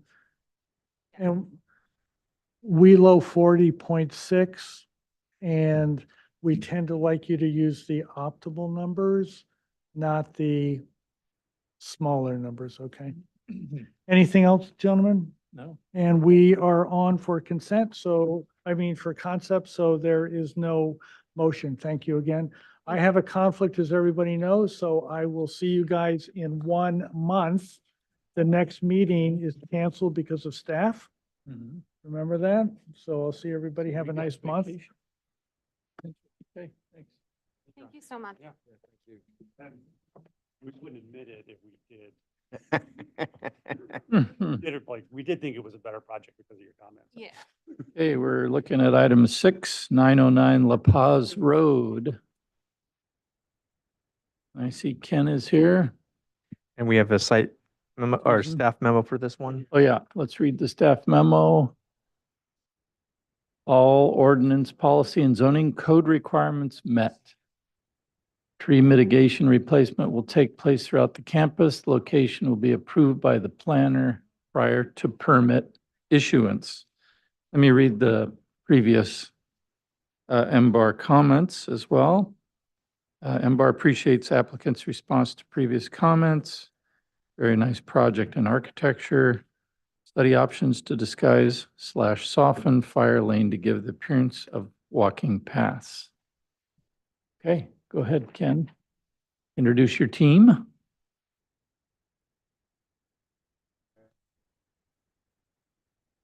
Push the, there you go. Now you are. It was on already. Okay. Yeah, okay. Mr. Chair, members of the board, as always, thank you very much for being here. Ken Radke with Blackbird Architects, Susan Van Atta, landscape architect, Van Atta Associates, and our boss, Randy Jones of Westmont College. Very good. Go ahead. Maybe I'll direct you, David, please, just to go to certain PDF page numbers. Yeah, we're here for time. final, so Yeah, people look at details So the and. project is nearly identical to what you saw, what the MBAR saw last time. And if we start at the cover sheet, it's a 3,600 square feet, depending on how you and the county calculate it. And we're replacing a residence with a kind of a residential scale building for the college. If you go to page 7 in the PDF, you'll see the photos. And if you go to the lower right, if you're able to zoom in on the lower right-hand photo, you get the context kind of overview there. The bigger building to the south is the a dorm residence hall, Global Leadership Center, it's named. And you can see the existing residence that's to be replaced. And the road out to the right is La Paz Road, which is a essentially a private road, which is the main entry to the upper part of Westmont College. And we could go to page 22. The overall site plan. There you can see the La Paz Road on the right. The main entry road is existing already, as is part of the parking, but we're reconfiguring it. And then you've got a little entry plaza that also functions as the hammerhead for the fire department. The road that goes all the way to the left below the building is also existing, and that's fire access to that residence hall below as well. We could go to page 26. And we can return for anything if you want to get more detail. This just shows how the plan works on the upper right.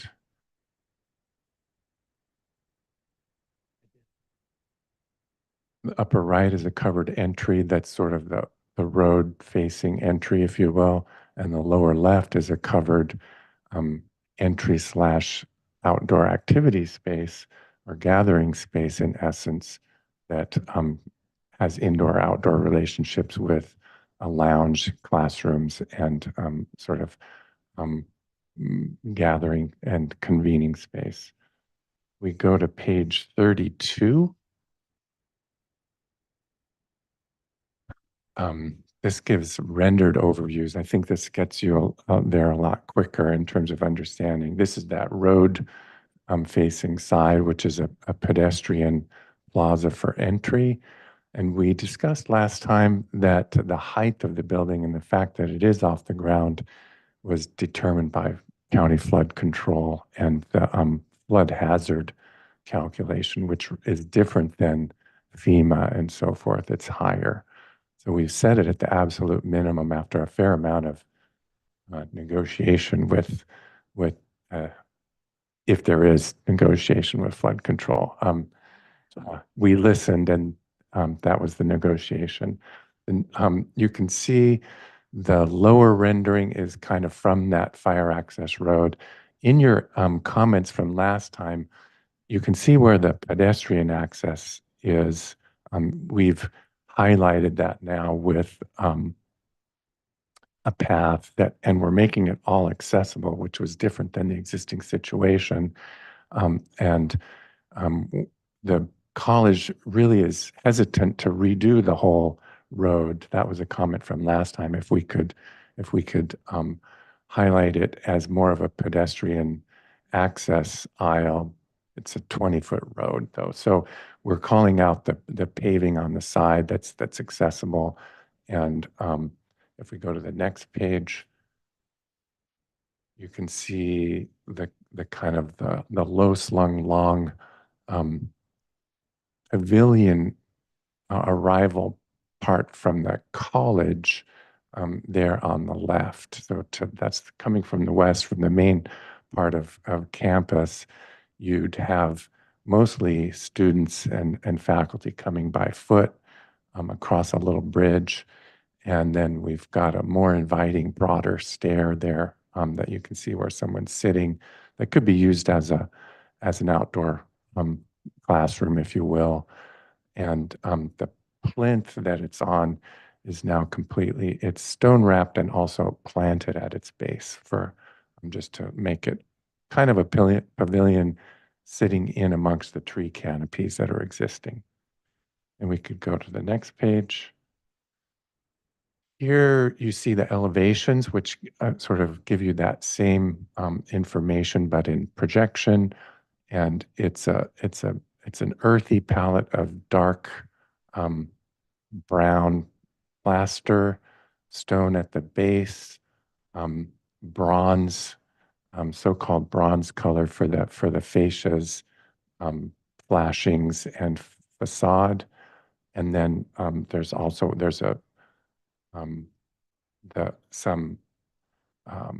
let's call them staves that are made out of a kind of a mineral material that are proposed that horizontally along the wainscot, if you will. And then you could go to the next sheet, which is sections, just giving you that situation. On the bottom is the north side, which arguably sort of faces to the nearest neighbor, which is faculty housing. And then on the top is the west-facing side, which is the campus pedestrian-facing side, where mostly students would come from. You could go to the next page. The kind of technical section showing that under the building space. That's pretty readily apparent. And then I would say from here, you could go all the way to back to page 19.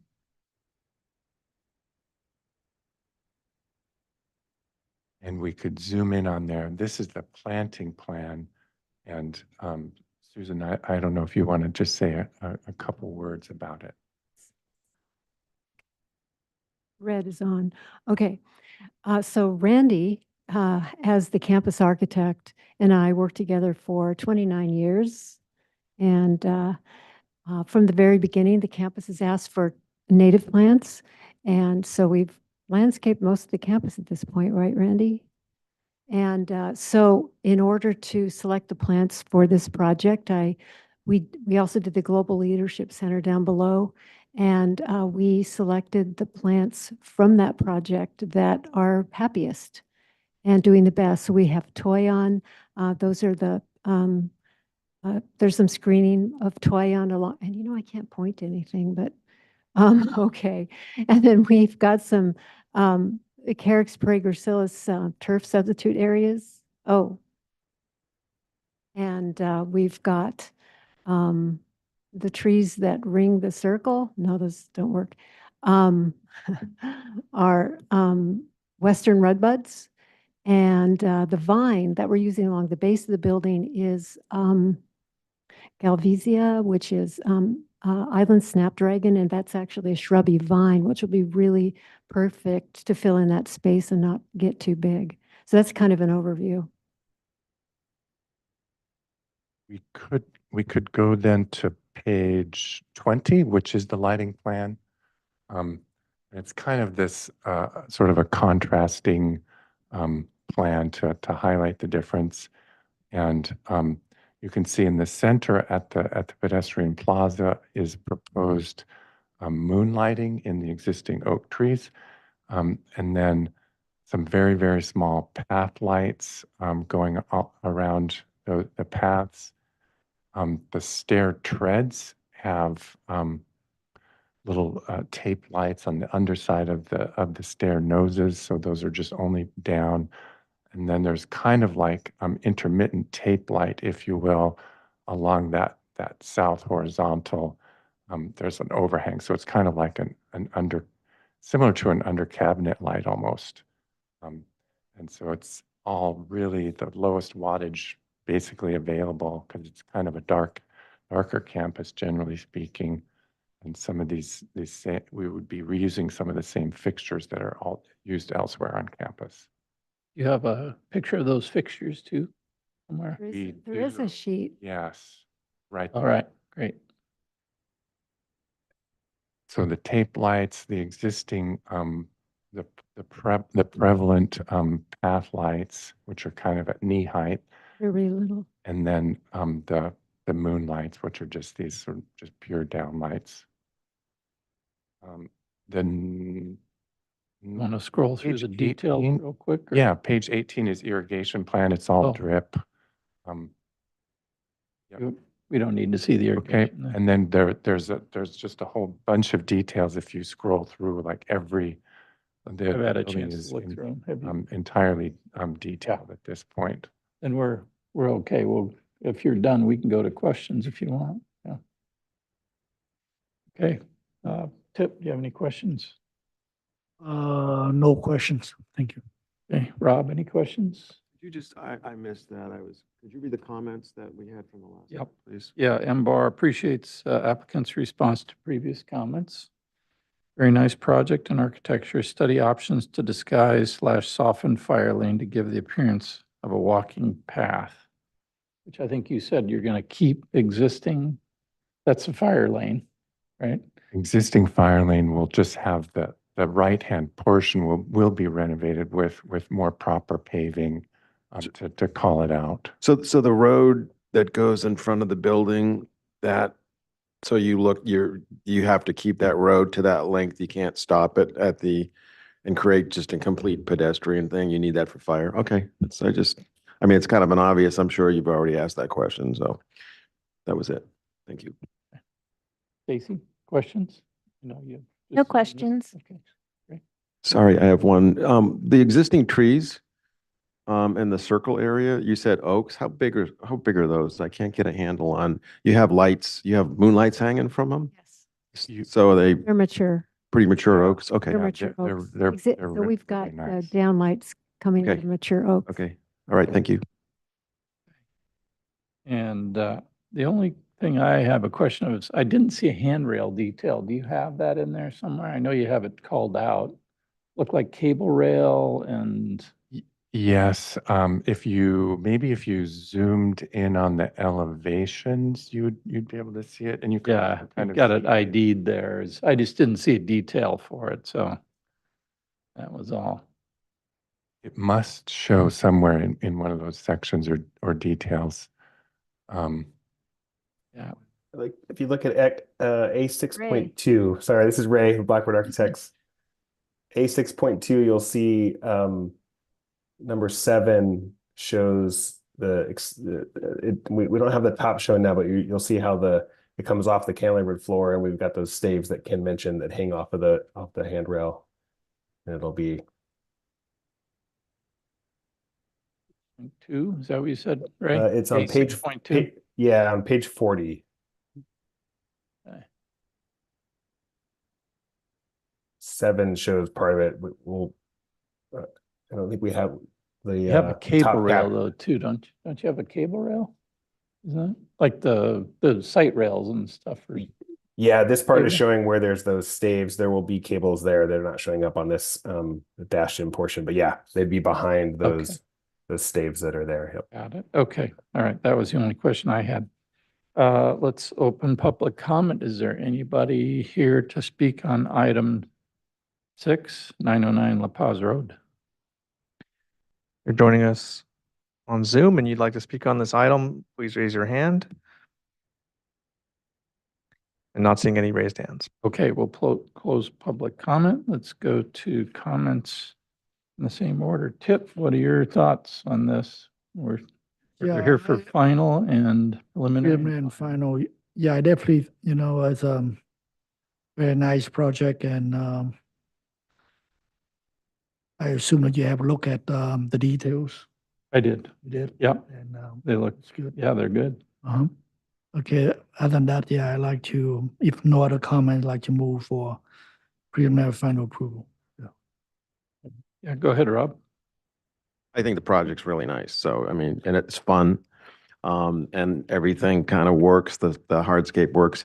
My only question, and this is kind of a design preference, is what I noticed with the row of oak trees that goes around the circle. When you have existing mature oaks and then you introduce kind of a row of more formalized oaks, it seems like my tendency would be to pick a different tree, like arbutus. That might be the western redbuds.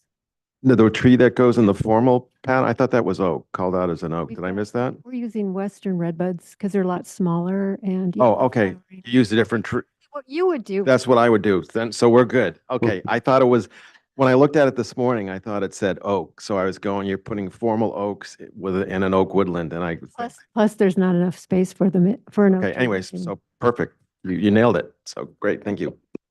Casey, did you have any comments? I think it's a nice project and should be approved. Okay. Tip, do you want to make a motion? Yeah, I'd like to make a motion for preliminary / final approval as submitted. Have a second? Second. All right, all those in favor? Aye. Aye. Opposed? All right. Motion Thank you. carries. Thanks. Yeah, Final. very nice job. Right. Thank you all for being here, Yeah. sincerely. Yeah. Thanks for hanging in there. Yeah. Do I have motion to adjourn? Anybody? Second. All right. Second it. Seconded by Stacy. All right. All those in favor? Aye. Aye. Okay, Well all done. right. Thank you. you. Thank you, David. It's cold. I started freezing my ass off. I get cold.